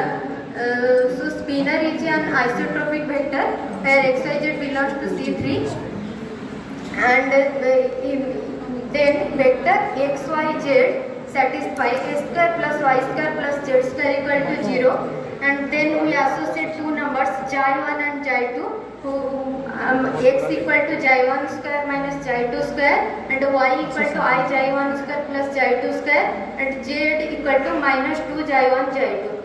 And solving xy1 and xy2, we find xy1 equal to this and xy2 equal to this. After that, spinor introduced by Cartan, which is defined by xy equal to xy1 and xy2. In 1984, Vivarelli discovered a correspondence between quaternion algebra and spinor algebra. Here H denotes the set of quaternions and S denotes the set of spinors. Then this is the definition for the correspondence between quaternion algebra to spinor algebra, where Q equal to A plus B1 CE2 plus DE3 belongs to H, which is the quaternion algebra, and J equal to J1 plus J2 belongs to S, which is the spinor algebra. Then the correspondence between H to S given by phi, which is denoted by phi of quaternion H equal to D plus IA plus B plus IC, which represents a spinor. And here is the correspondence between the product of two quaternions, where QP are two quaternions and their products goes to minus I Q cap P, where Q cap is the complex unitary matrix and P is the spinor corresponding to the quaternion P. After that, we find complex conjugate of the spinor and spinor conjugate of the spinor is given by equation 7, and the mate of the spinor is given in equation 8, where A fits the matrix 0, 1, minus 1, 0. Now we discuss about K balancing and K Lucas balancing quaternions. This is the definition for K balancing, K Lucas balancing quaternion. For n greater than equal to 0, the nth K balancing, K Lucas balancing quaternion QB Kn and QC Kn defined by this. And here in theorem 3 we find the recurrence relation for the quaternion balancing number, quaternion K balancing number and quaternion K Lucas balancing numbers with initials. In theorem 4 we find the conjugates and norm for the quaternion K balancing number and quaternion K Lucas balancing number. And in theorem theorem 5, we find the binary formula for the QVKN and QCKN, where A represents summation r equal to 0 to 3, alpha 1 are here, and B represents summation r equal to 0 to 3, alpha 2 are here. And after that we find the famous Catalan's identity, and in theorem 7 we find Cassini identity, and Cassini identity formed by replacing r equal to 1 in Catalan's identity. After that we find the Diagonal identity for the K balancing quaternion and K Lucas balancing quaternion. And in theorem 9 we find the generating function for both the K balancing quaternion and K Lucas balancing quaternion. And in theorem 10 we find the exponential generating function for K balancing quaternion and K Lucas balancing quaternion.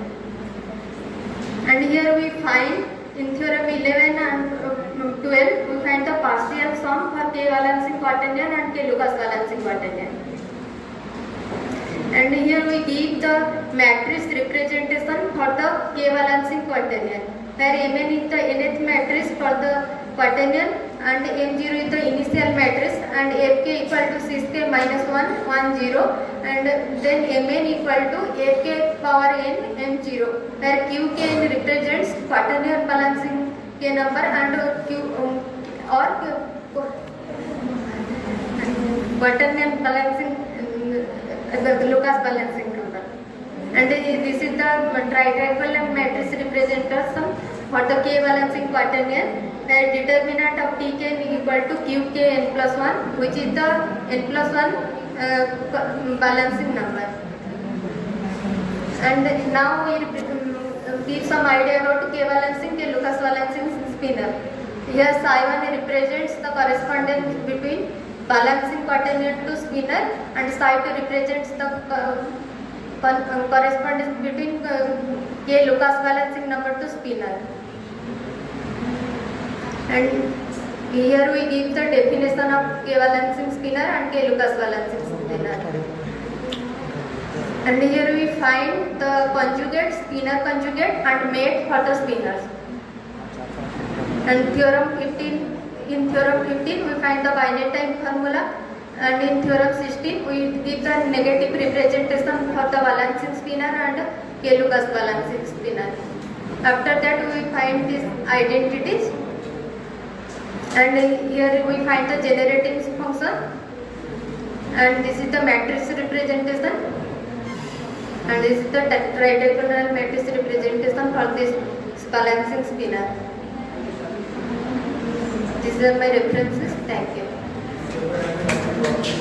These are Journal of Algebra and Applications this year.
Today I want to present my talk on the topic linear control system on Lie supergroup.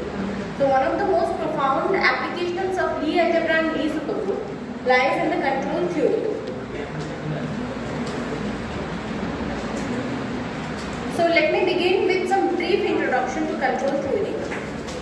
So we know almost all the phenomena, be it man-made or natural, can be represented in terms of some mathematical expressions, such as dynamical systems, be it the motion of pendulum or motion of the satellite or anything.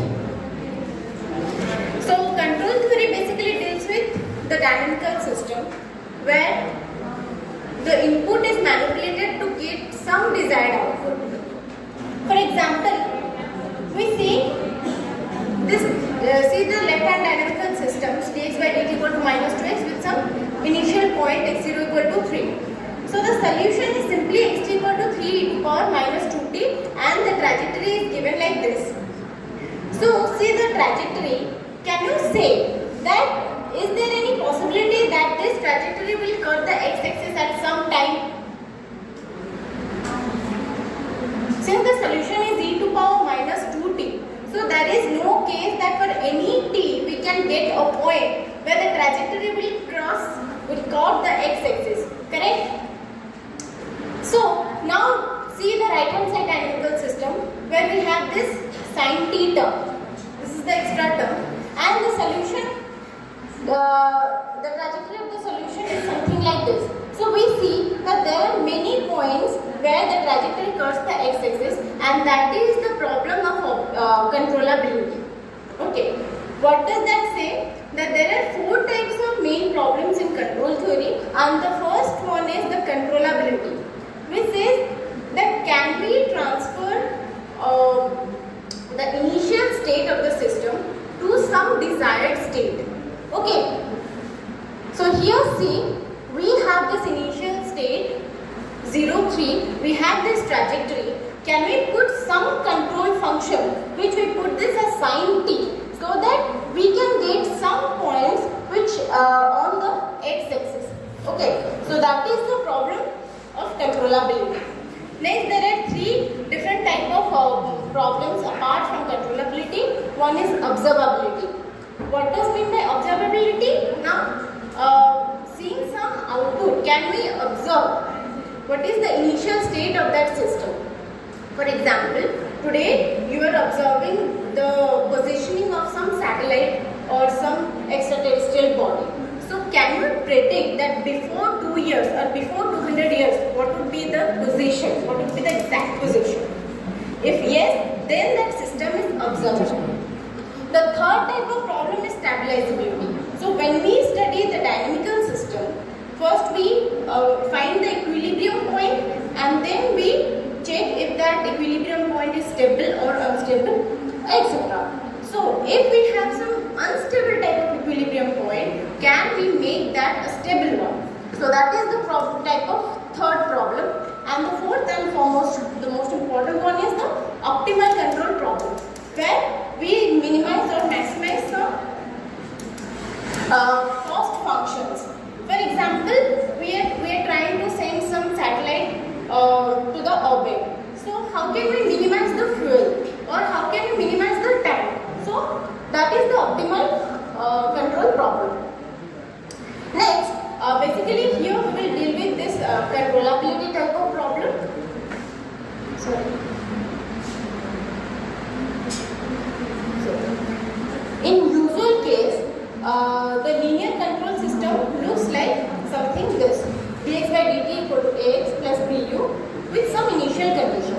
Okay, where x is a trajectory from R to Rn. So xt lies in Rn, A is the n cross n matrix, and B is the n cross m matrix. So now we say the system is controllable if it satisfies some Kalman rank condition. And what does that rank condition say?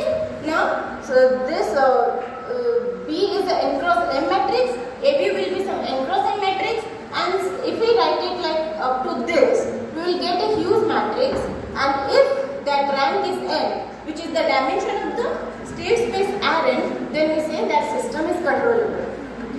So how do we say that this control system on some Lie group or manifold?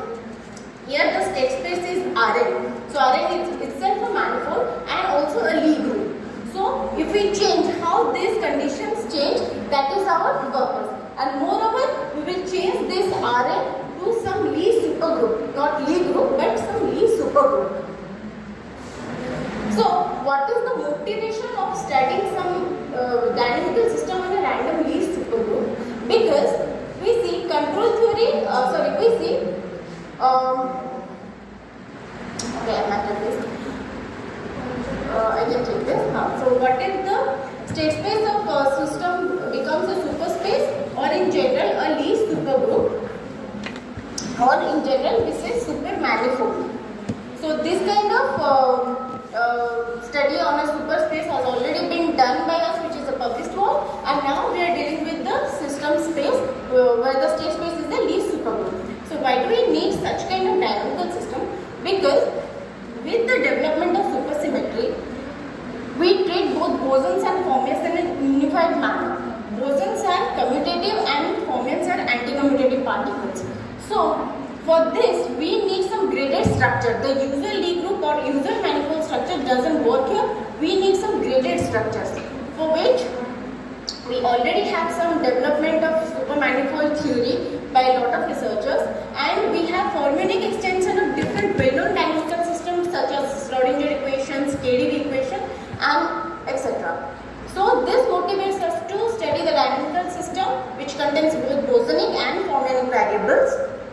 And the goal of this work is to consider some linear control system which involves both type of variables, and the state space is some Lie supergroup. So let me give a brief introduction. What do I mean by the Lie supergroup? So first we start with the real superspace, which is denoted by Rm by n, which is a pair, which is a ring space Rm, usual Euclidean space of m dimension, and the C is given by this, where this is nothing but the C infinity functions from some open set Rm to R, and this is the weight product that is already mentioned by Viswanath sir, and this is something looks like some polynomial ring structure having n variables which anti-commute with each other. And the supermanifold is a ring space M with some graded structural ring, where n is nothing but the second countable Hausdorff topological space. And we say this is locally isomorphic to Rm by n. Then we say this is a supermanifold, and Lie supergroup is a supermanifold which have a group structure. Next, we take this type of function, this type of dynamical system, x dot t equal to capital X plus summation ui yi, where yi's are the left invariant vector fields, x is the drift vector which lies in this normalizer of left invariant vector fields in xg, where this is the collection of all the vector fields of G, and this x lies in some connected Lie supergroup. Then we get some theorems to establish that this when the drift vector field lies in the normalizer, we will get the linear system. I will like to skip this. And then we consider a Lie subalgebra H, which is the span of these left invariant vector fields. And this is the most important theorem when we say that G is a connected Lie supergroup, and this is a transitive linear control. Transitive linear control system means if we take the dimension of all this yi and adjoint of x with y, where x is the drift vector and adjoint xy means the Lie bracket xy, then x comma x y1 and such that. We take the repeated iterative Lie brackets, then we get this space, and we say the dimension of this space is the dimension of that Lie supergroup. Then we say this is transitive, and we say this is controllable if dimension of the span of this set has a dimension equal to dimension of G. So you can notice the only difference is this is the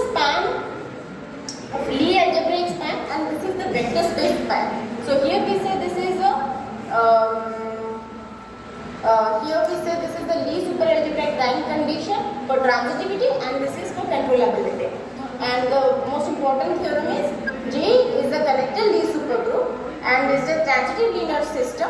Then if G is abelian, the system is controllable if and only if it satisfies this rank condition, and G is compact. In case G is compact, we say this satisfies the rank condition, then it is controllable. The domain does not hold.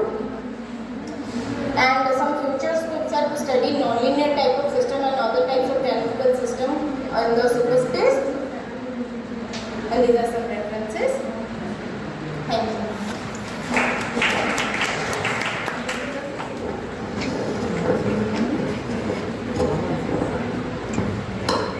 Any questions?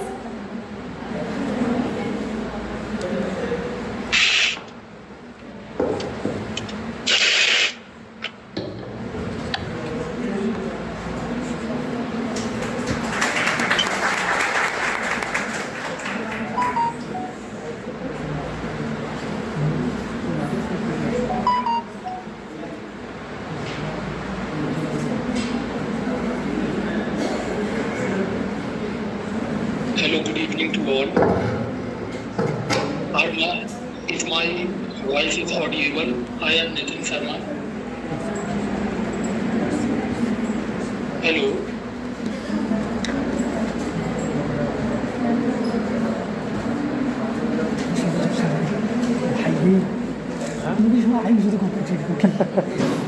Question पूछा और सभी ATM और भी करना है second जे कोई सुविधा है एते अनुसार सिस्टम पूछा एक्टिव सब प्रकार सिस्टम हो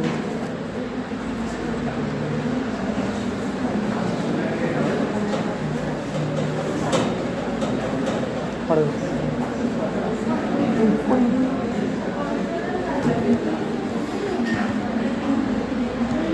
कल पढ़ी उसमें व्यवहार लगे व्यवहार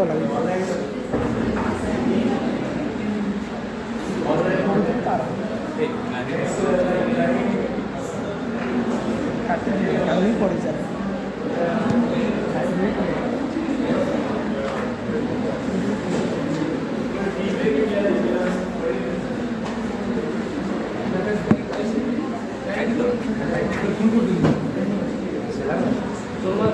ठीक है इसको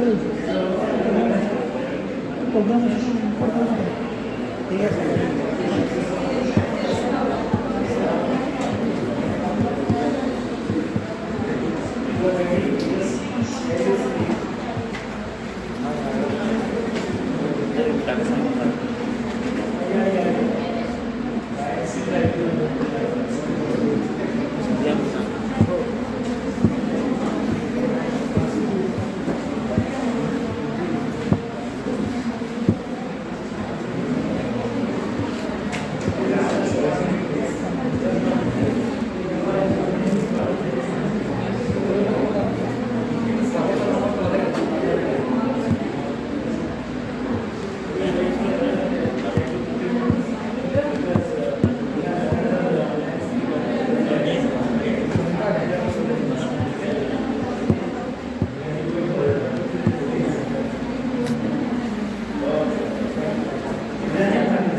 My screen is level.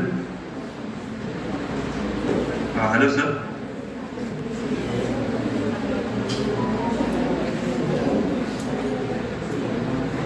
Hello. Hello. Yes, sir. Yes. My screen is level. Yeah. Okay. I understand. Yeah. Good evening, everyone. My name is Ibrahim Hassan. And I am a research scholar at Center for Data Science for ITR College. It's my pleasure to welcome you to my presentation on capacity and sure method of basic algebra at National Seminar on Number Theory and Lie Algebra. Here outline provides an overview of key section of my presentation. Let me start with introduction to Lie algebra. Lie algebra studies algebraic properties of vector space equipped with a bilinear operation, which was introduced by Sophistry in 1870 to study the continuous transformation groups. After that, it was known as Lie algebra by Hermann Weyl.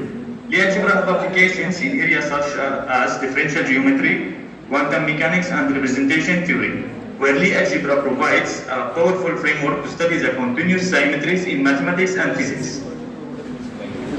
The mathematical definition of Lie algebra is just a vector space over a field F with a binary operation. It called Lie brackets such that bilinearity, antisymmetry, and Jacobi identity.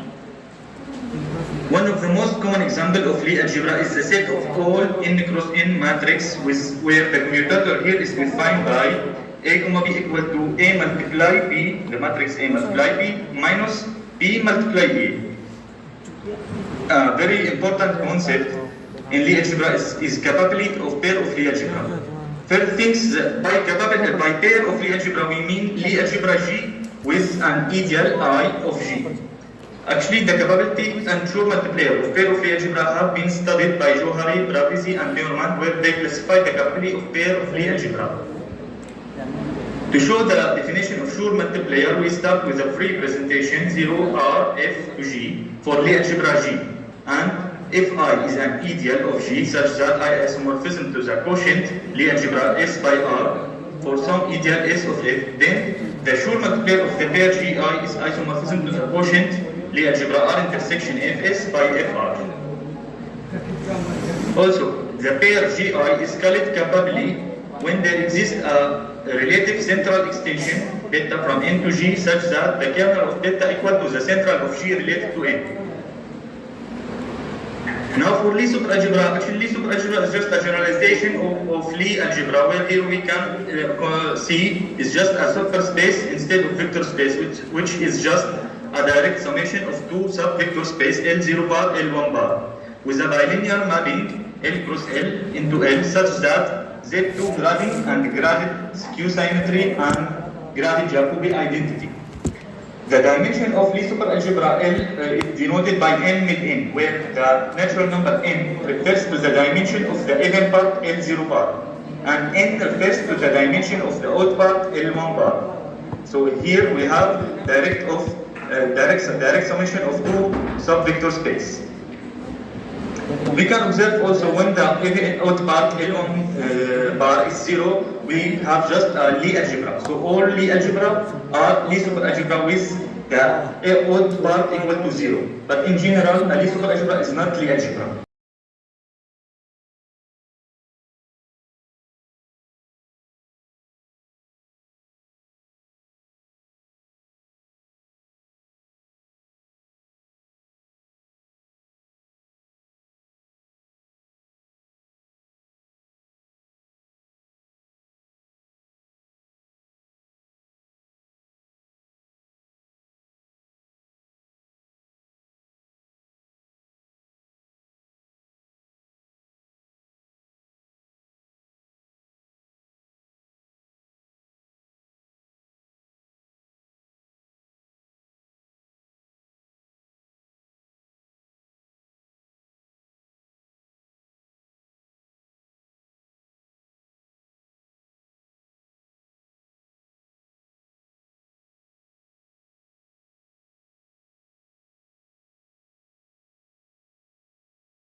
Element I belongs to L such that the exterior product for any element from L 0.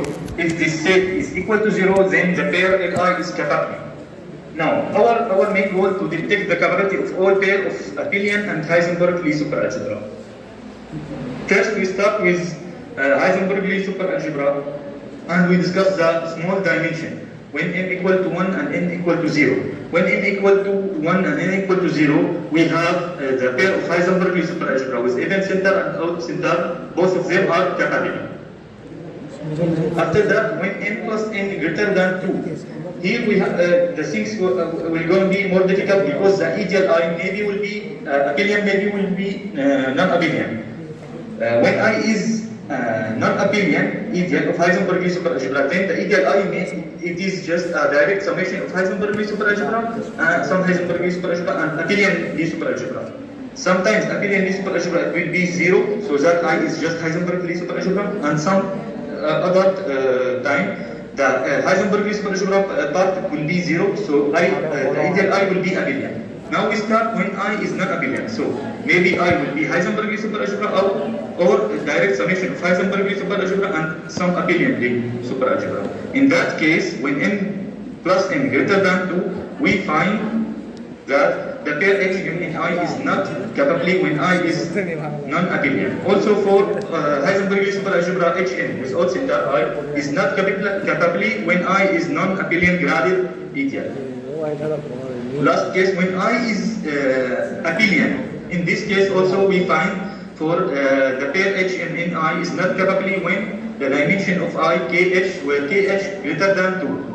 Also for odd center Hn is not capably when the dimension of I equal to k plus 1 where k greater than 1. We can observe here we omit one case when the dimension of I k made h where k plus h equal to 1 and when the dimension of I k plus 1 where k equal to 0. In both cases I will be just a Lie superalgebra derived Lie superalgebra L square, so that we have to study last case L square. In that case, all pair of Lie superalgebra L square, where L is Heisenberg-Lie superalgebra event center or odd center, the pair it will be capable. Now we can put the summarize here. The pair HMNI, the pair of Heisenberg-Lie superalgebra with event center with ideal I is capable if and only if n equal 1 and n equal to 0 or the dimension of I equal to 1. That means the ideal I is just L square. For Heisenberg-Lie superalgebra Hn with odd center is also capable if and only if the dimension of n equal to 1 or dimension of I equal to 1. Last things for the pair of abelian-Lie superalgebra here, this case is similar discussion we can find also for abelian. The pair of abelian-Lie superalgebra A and n with I is capable if and only if the n equal to 0 and n equal to 1 or the dimension of n plus n greater than 2. So there is only one pair of abelian-Lie superalgebra not capable, just A, 1, 0. This is reference. Thank you for listening.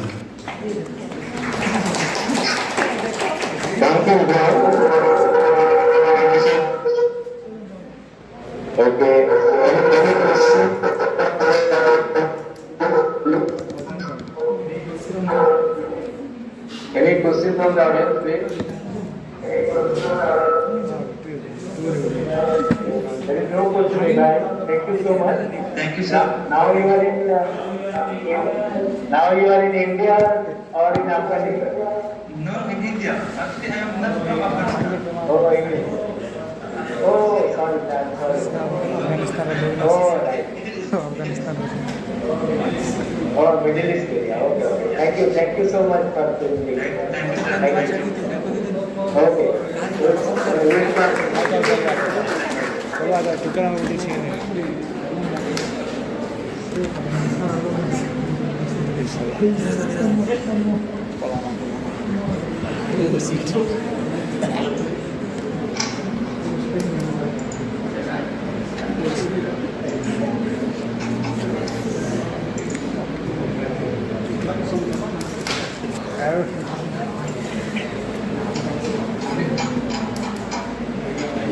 Sir, because my voice is invisible, I am Nitin Sharma.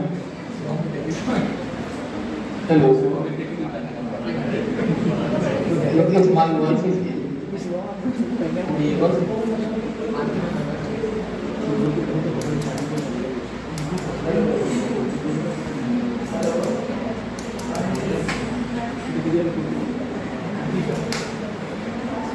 My voice is audible or not?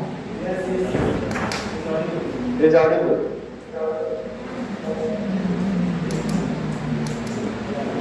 Yeah, your screen is also visible. Thank you, sir. Sir, I am Nitin Sharma, research scholar in mathematics from Mahatma Gandhi Institute, Rourkela University. And Repeat your only 10 minutes. Okay? Yes.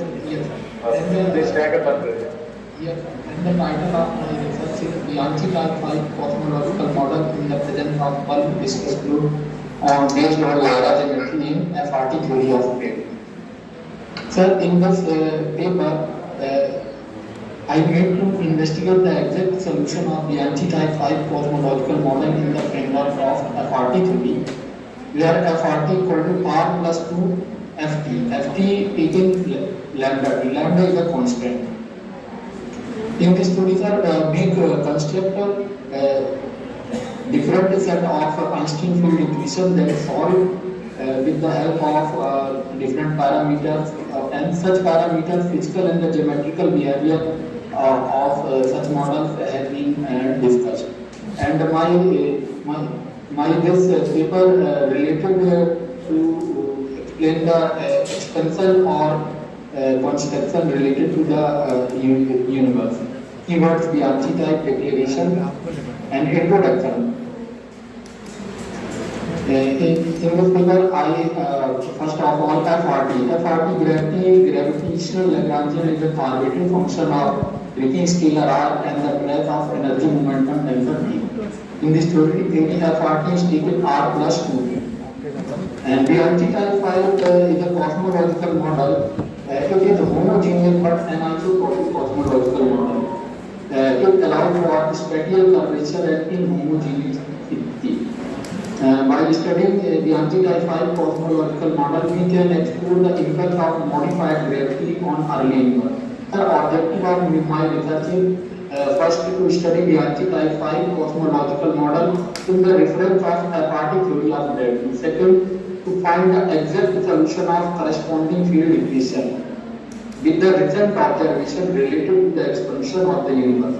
And third, to study the various physical and the kinematical parameters and their properties of corresponding anisotropic cosmological model. The methodology, sir, this is first FRT gravity, sir.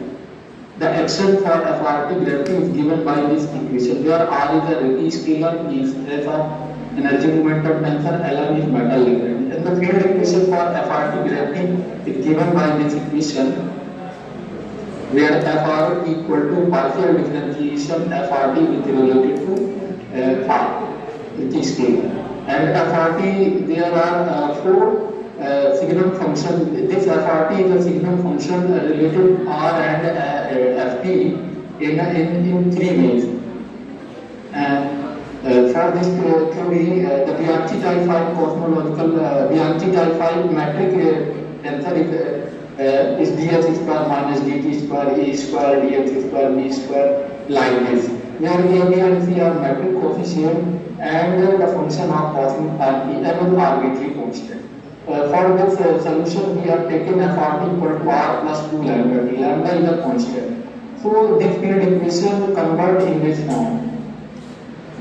And taking Einstein field equation in general relativity looks like the same, and lambda 2p plus t consider cosmological constant equal to rho minus 3 for perfect fluid case. So these equations can be converted in a different differential equation, equation 6, equation 2, equation 7, 8, 9 and 10. After solving equation 10, we get a square equal to k1 bc, and taking k1 is 1, so a square equal to bc, and consider the CR scalar sigma is proportional to the extension scalar theta, b equal to c raised to the power n, and consider p equal to p minus 3 chi h epsilon b. This condition, and we convert it into scale factor 80 equal to alpha e to the power t alpha 1. alpha and alpha 1 are the constant. So A, B and C are the undetermined constant. It can be determined A equal to alpha e to the power t alpha 1 b equal to like this with scale factor. So the solution of metric tensor is given by dh square dt square in this form. And the physical properties of model spatial volume b equal to a to power 3e and this. Hubble parameter given by this h alpha alpha 1. Shear scalar given by this. And isotropic parameter am is given by this and declination parameter given by this. And the energy density rho equal to this. And the pressure given by question number 25 and this chi and the tensor T is given by this. Sir, we draw a graph with variation of total pressure and the proper pressure given with respect to the time given is this. And the second variation of density V and time. And third viscosity and time. This is the graph. And the variation of strong energy condition versus time.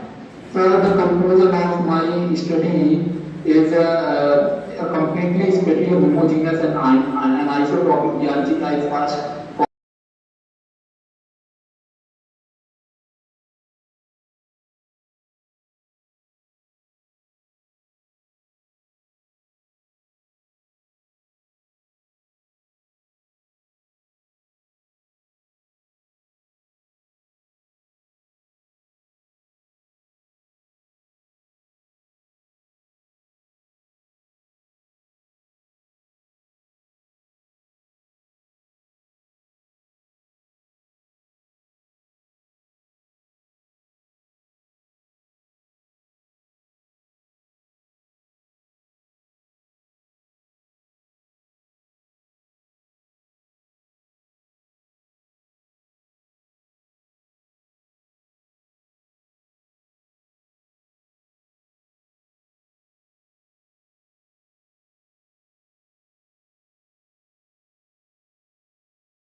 Computer आगे कहार computer मैंने कहार computer हाँ department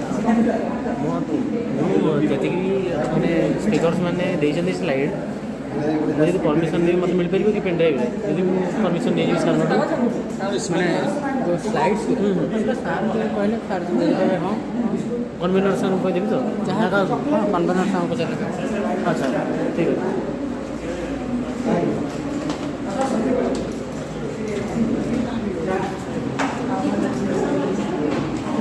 ଏଠି ଯେଉଁ charger ଲାଗିଥିଲା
Hello.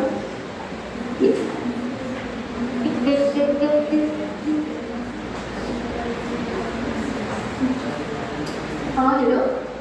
No, It is not visible. Hello, Munde. okay. It is not visible.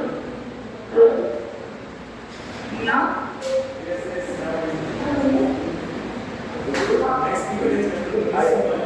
now it is visible. Okay. Now it is visible.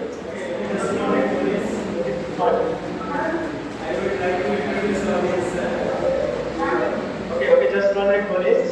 Yeah, I would like to introduce the audience, okay. your next,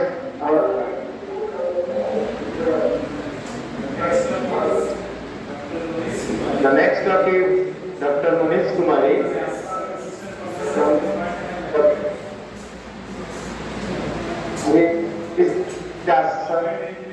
assistant professor in the Department of Mathematics. There was good. Okay. So we will speak on the topic matrix norms and algebraic properties of Hankel and establish matrix.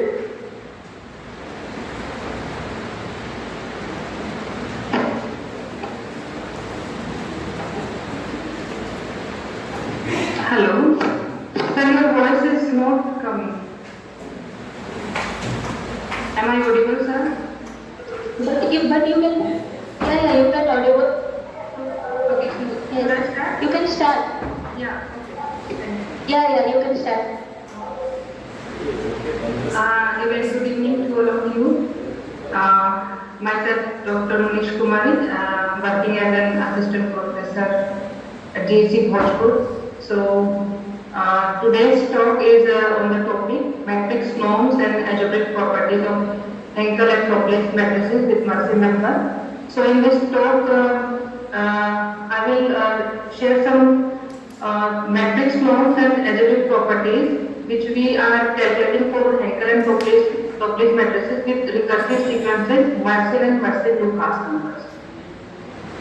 So, this is outline of my presentation. So, first, a brief about Hankel-Topliss matrices and what are Mercy and Mercy-Lucas numbers.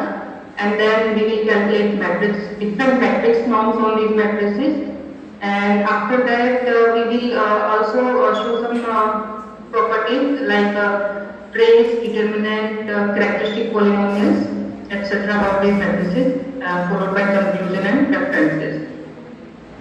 So, these are very special matrices which have a lot of applications in different areas like coding theory or signal analysis, image processing, etc.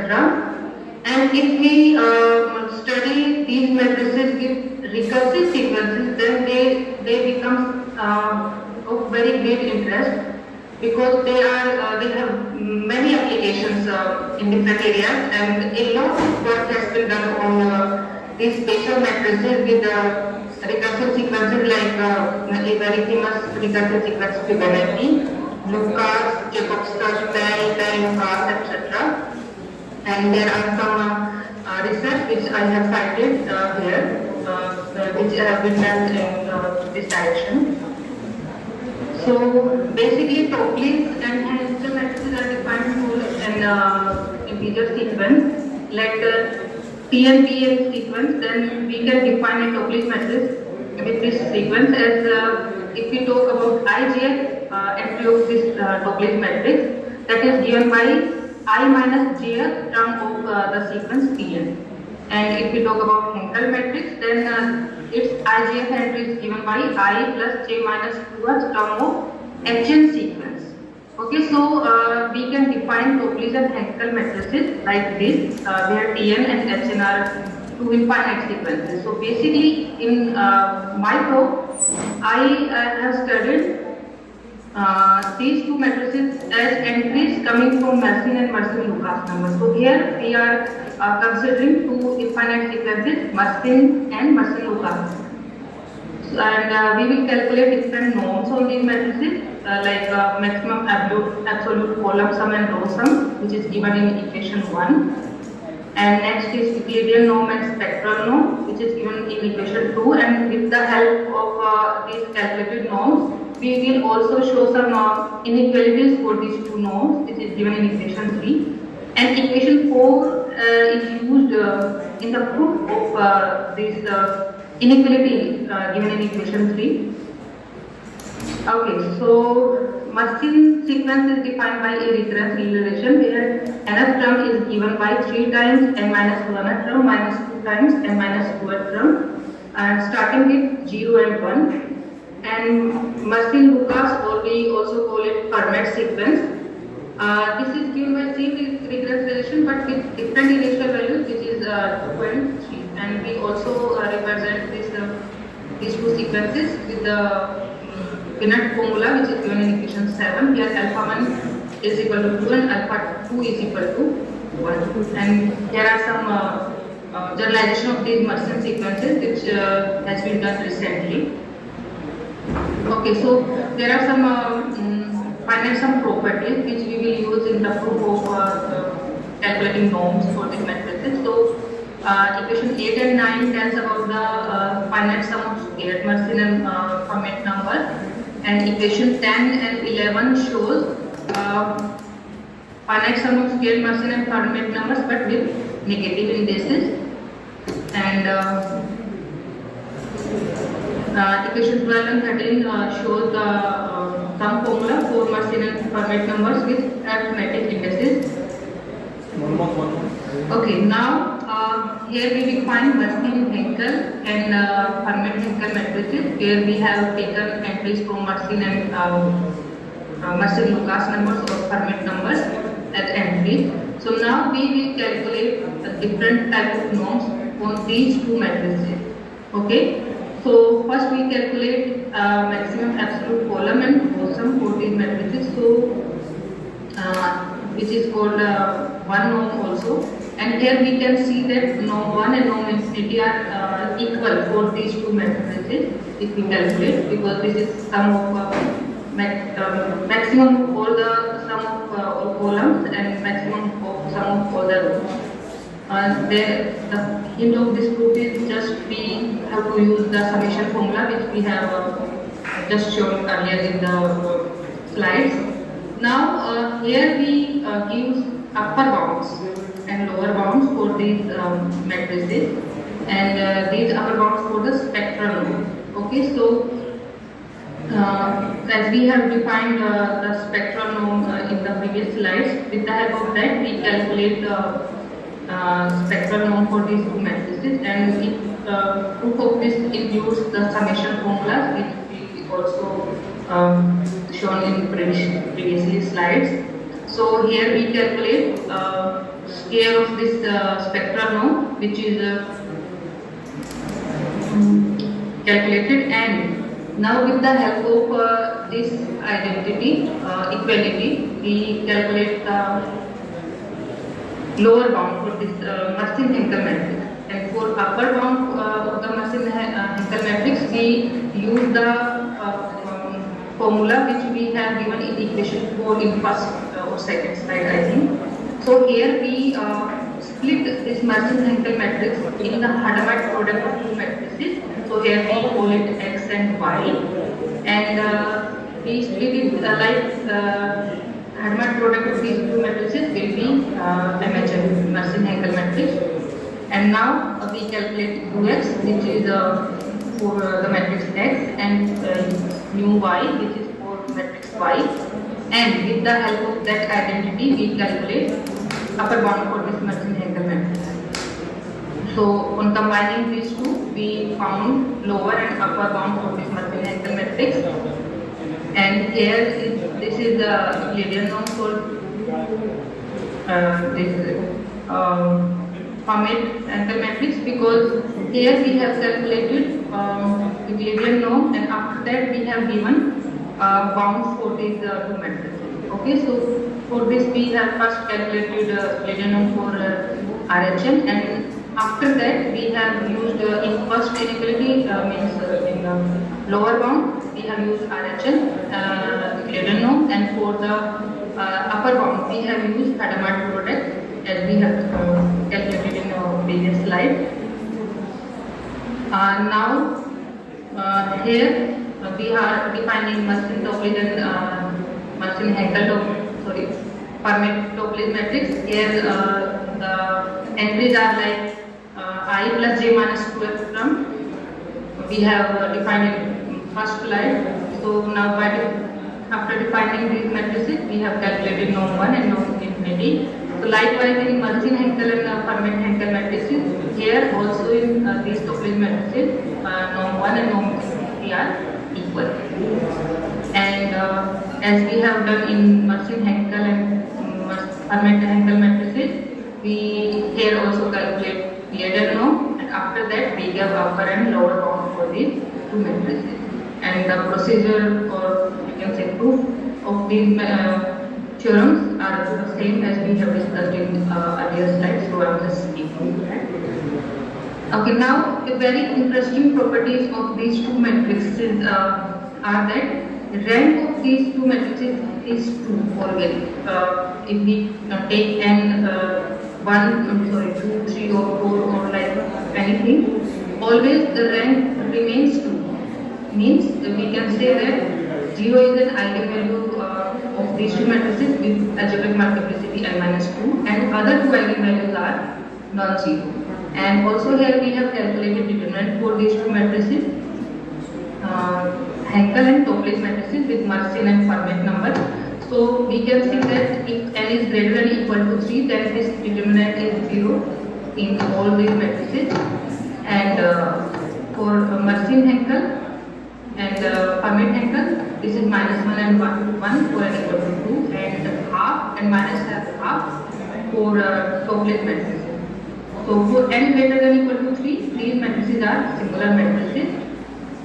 Now we want to calculate characteristic polynomial for these two matrices, and as we can see that all eigenvalues except two eigenvalues, all eigenvalues are 0. So just we have to calculate sum of principal minus of order 2 to calculate the characteristic polynomial of these matrices. So we here calculate sum of principal minus of order 2 for MHN and RHN, which is given in equation 14 and 15, and trace for these matrices is given by these two equations.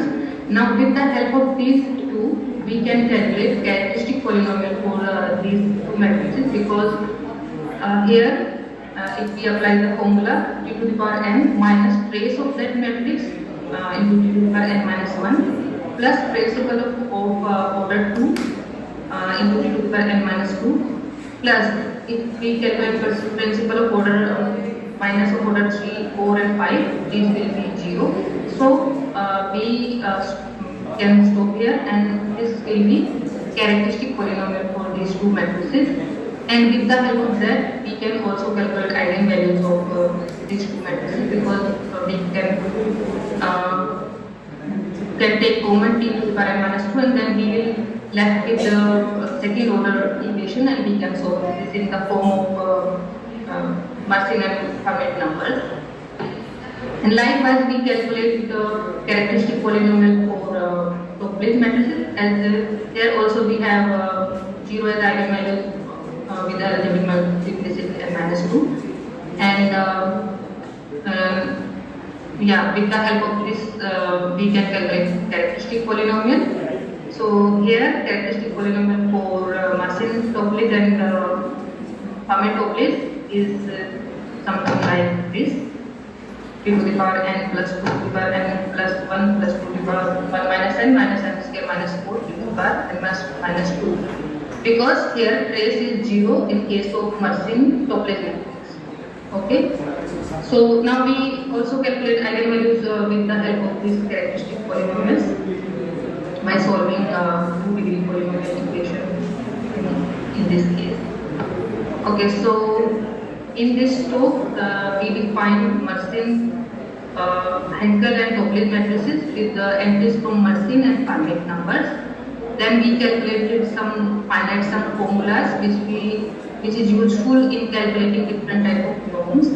So, and also we have calculated different type of matrix norms, norm 1 norm infinity greater norm n given lower and upper bounds for the spectral norms with the help of the greater norms. And finally, we obtain rank, determinant, and the characteristic polynomial for these two matrices. And I think these are very special properties in this type of matrices, because here determinant for n greater than or equal to 3 means if we take order matrix of order greater than 3, then we get determinant always 0. So this is a very beautiful property of this matrix, as I think with other number sequences this does not hold. Okay, so these are some references. Thank you.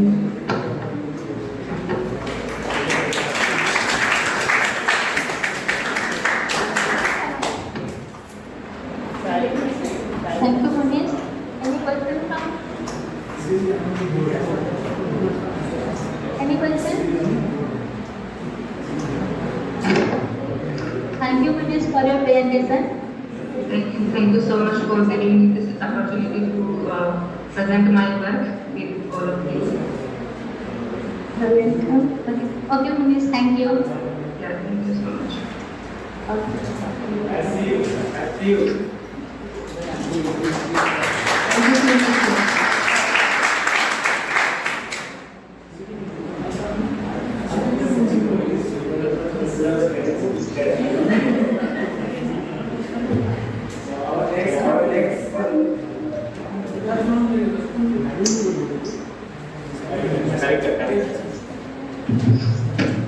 So, Manish, you can discuss. Okay.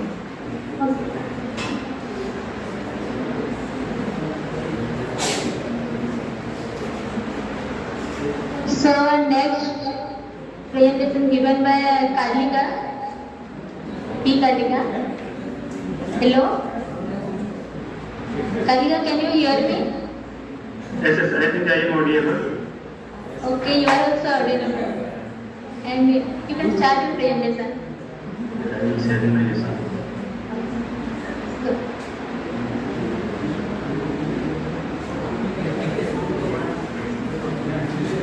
So next presentation is given by P. Kalika,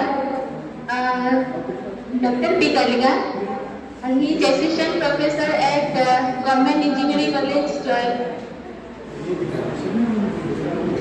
And Kalika, start your presentation. Okay. Is my slide visible to all of them? No. I will share on the screen. Yes, now it is visible. Okay, a very good evening to all of you. I am Kalika, working at Government Engineering College, Bihar. And the title of my talk is An Unexpected Beauty of the Leonardo Polynomials.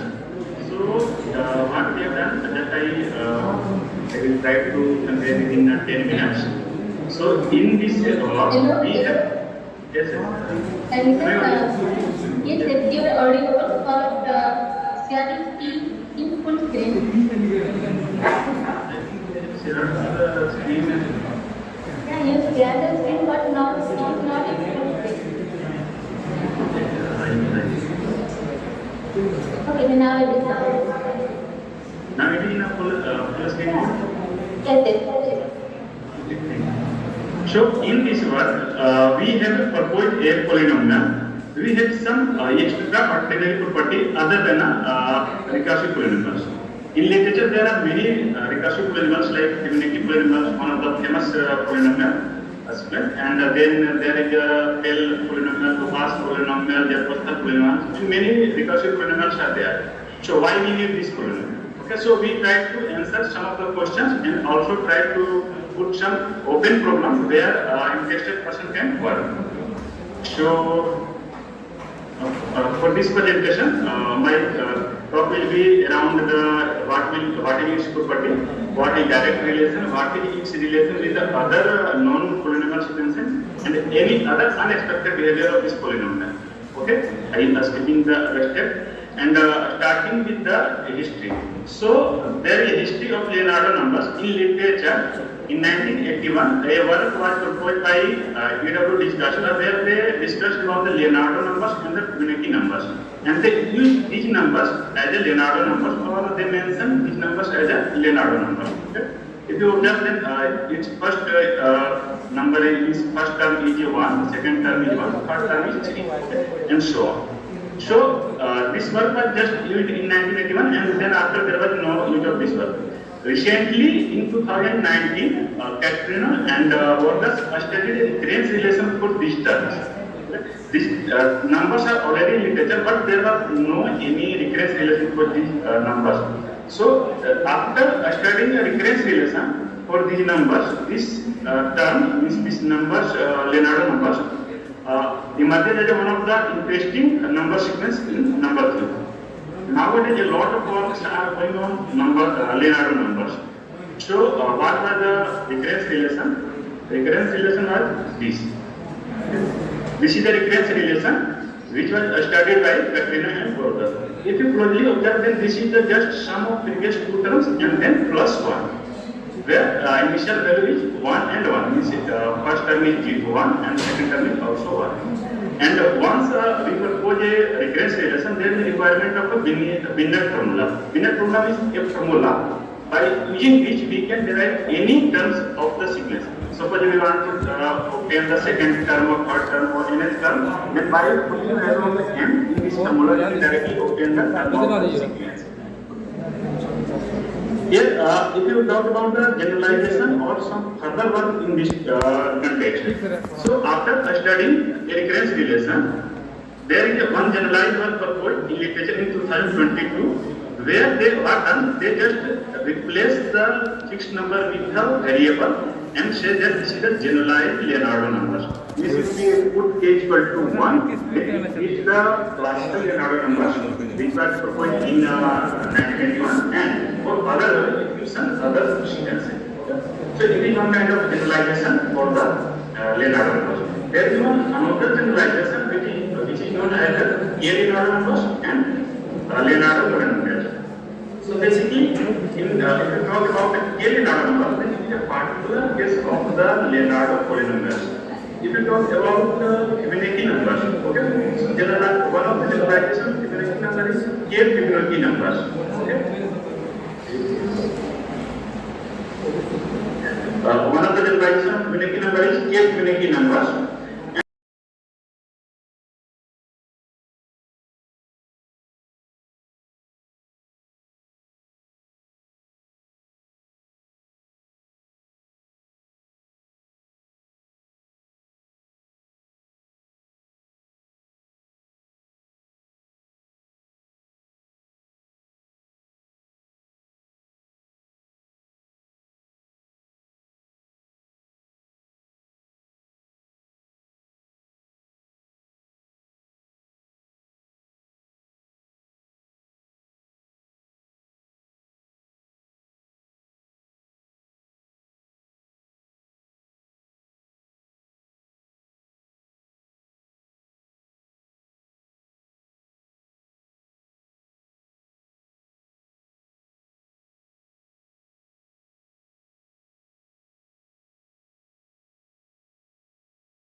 each here tells the relation of Fibonacci and Leonardo polynomial. That is the relation.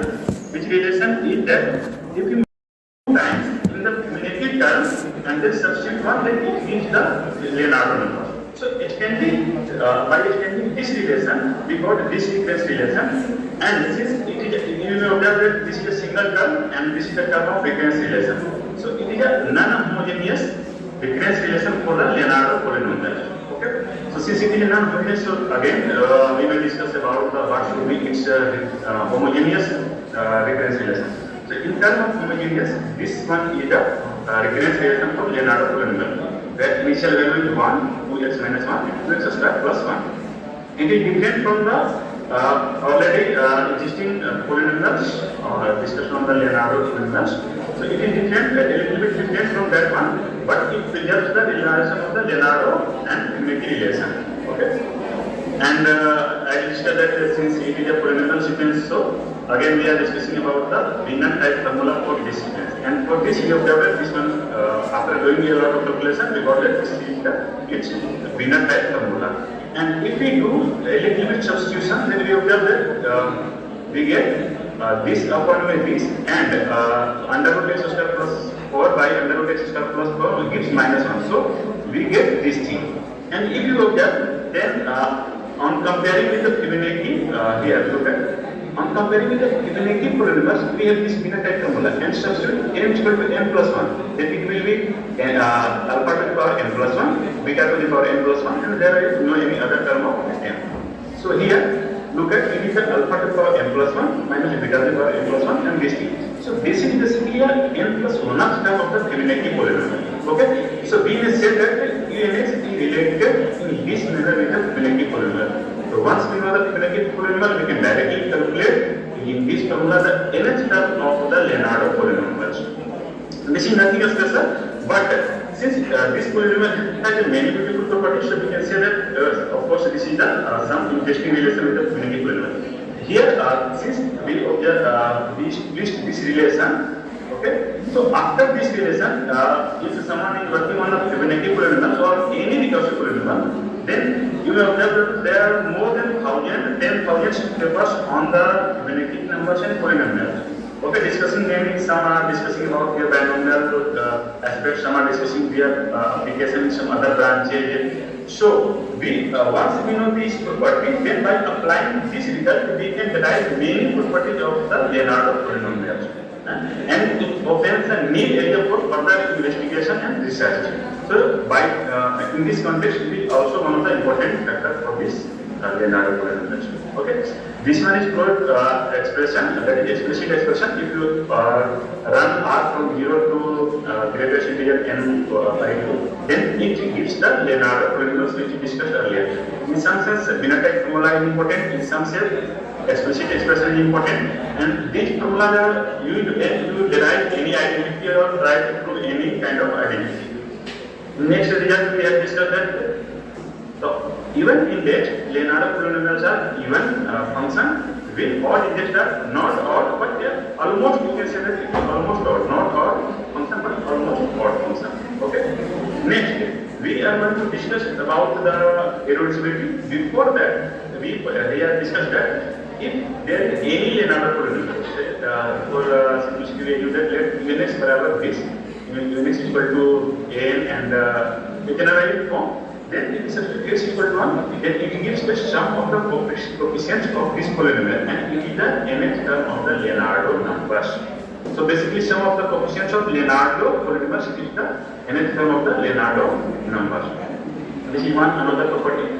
And for different value of n, here we have proposed, here we have shown Leonardo polynomials.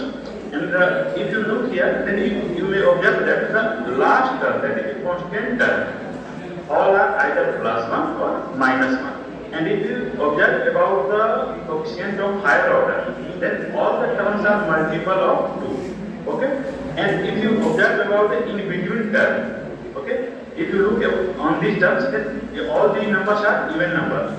Look here.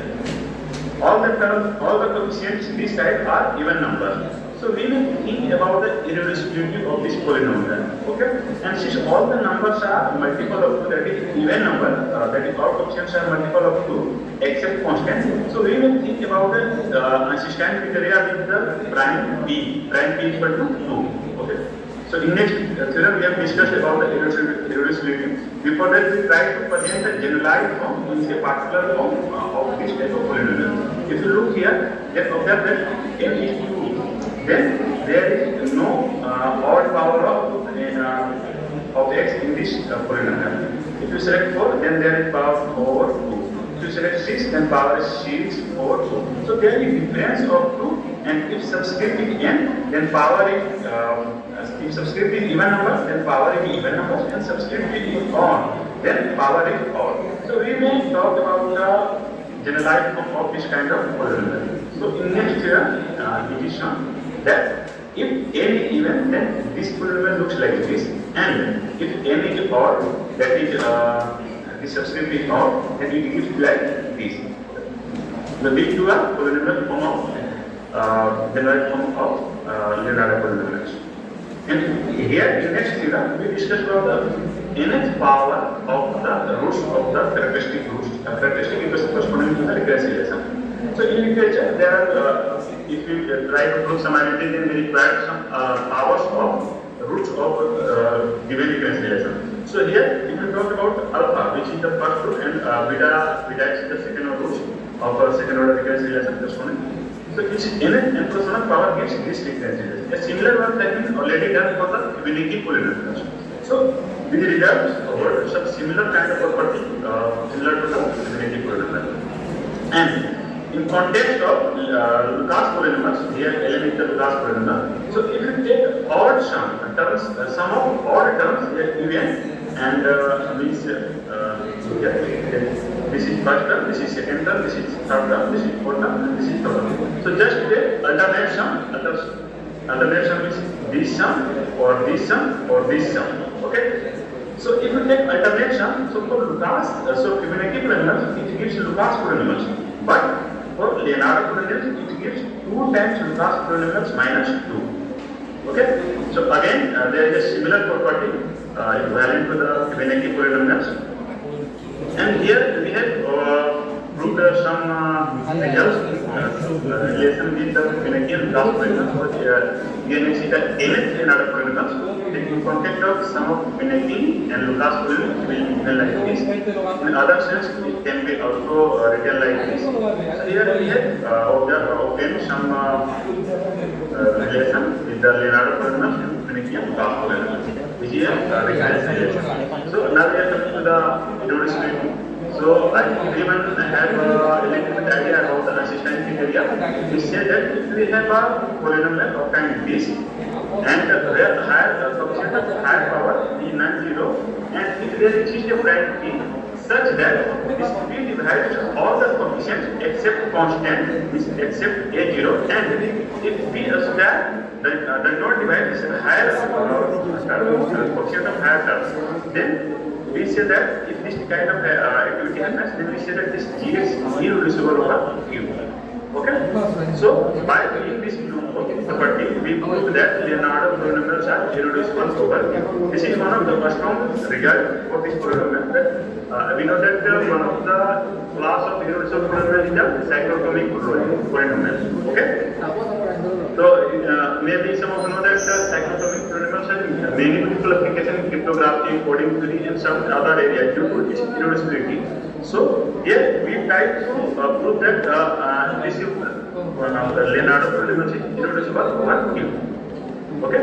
So for that we use this consistent criteria, and as I discussed earlier that all the terms of Leonardo polynomials except constant are multiple of 2. So for that purpose we selected p equal to 2. Okay. So our prime is p equal to 2. Clearly we divide all the terms except constant. And higher coefficient of higher term is 4. Higher coefficient of higher order term is 2. So p square is equal to 4, which does not divide coefficient of higher order. Look here. These all are 2 times.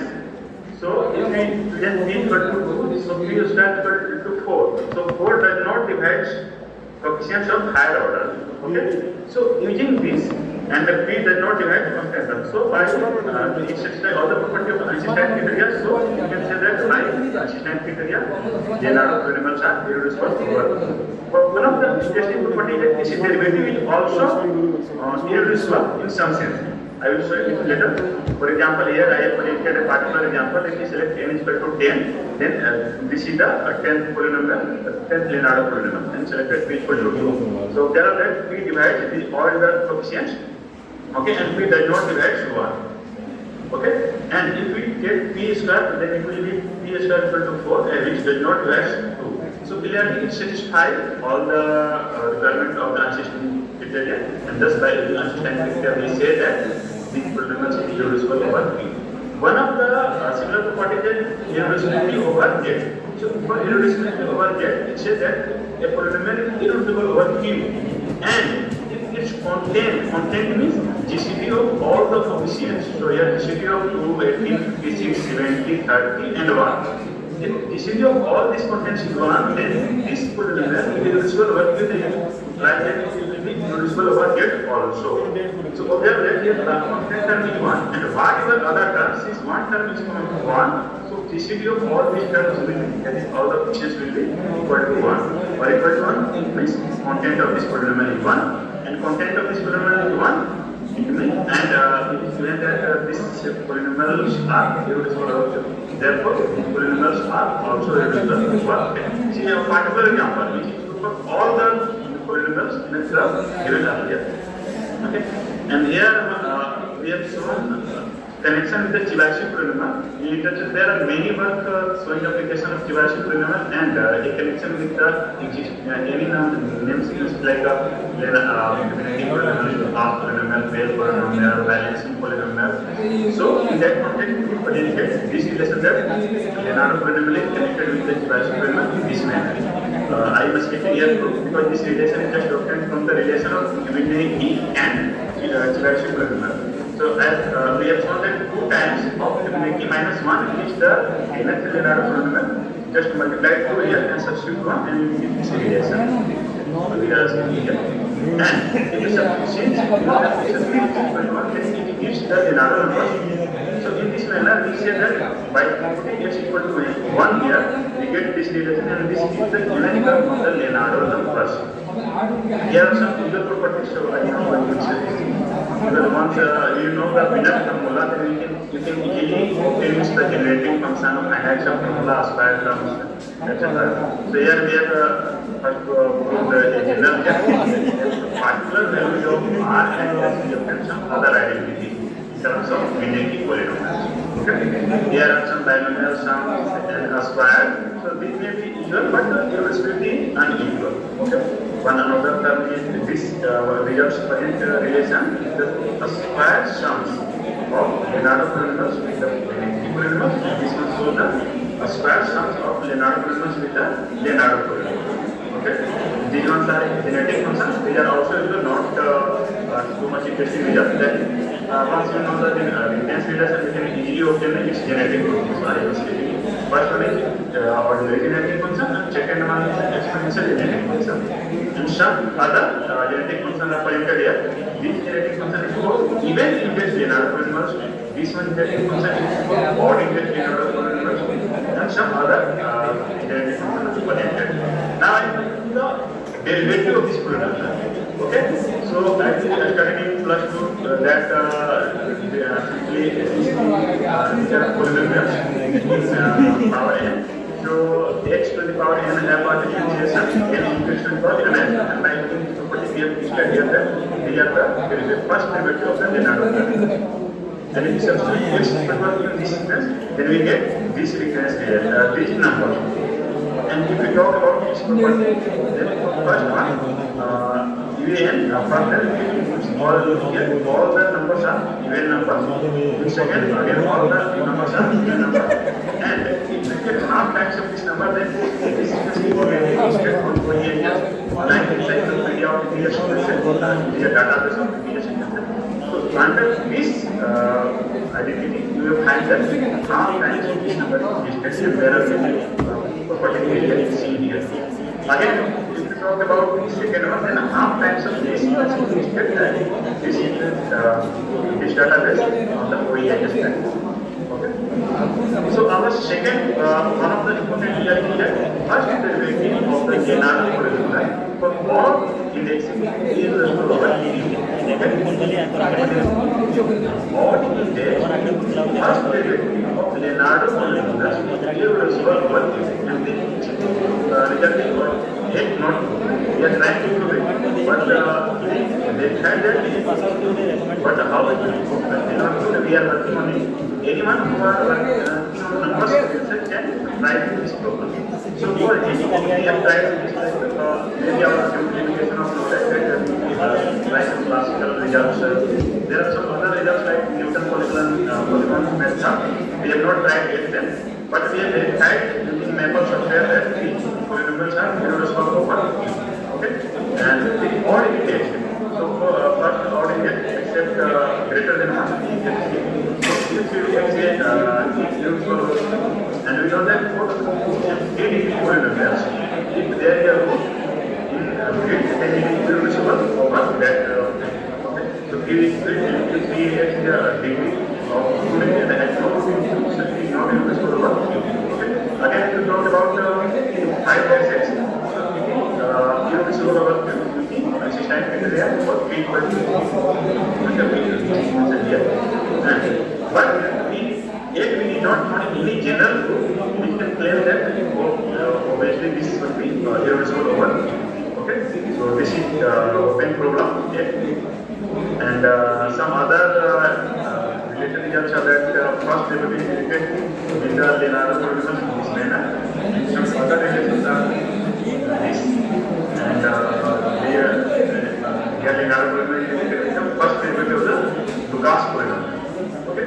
So some other identities mentioned, and still some overcast which are not promoted in testing of few years, but you will split these and due to this application in other branches, people will see one of the indications. And this work is recently appeared inside the by this title. So those who are interested can look at the results and work on it. These are some of the references.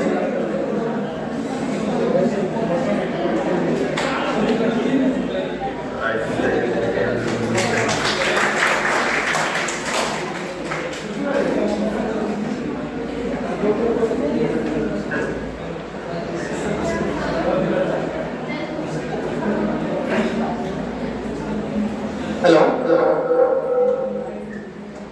Yeah, let's find the speaker.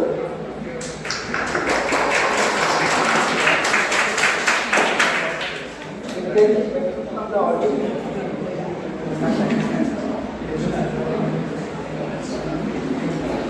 That's not the case. Once again, thank the speaker. Thank you, Kaliwa.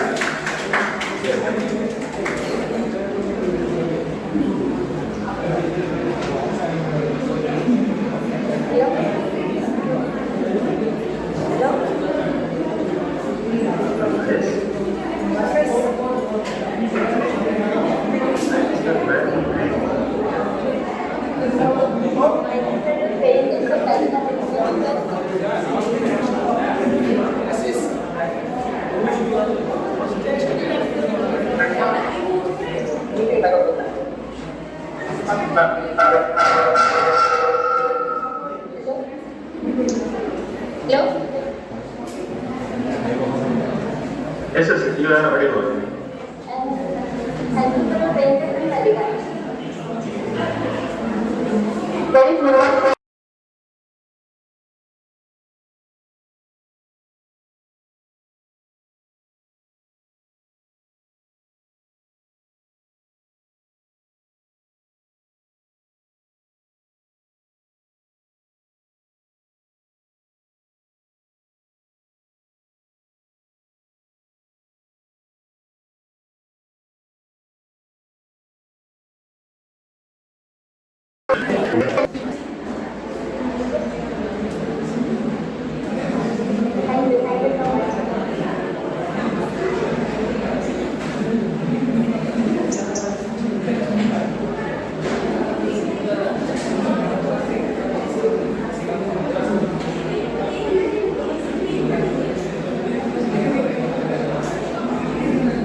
Hello.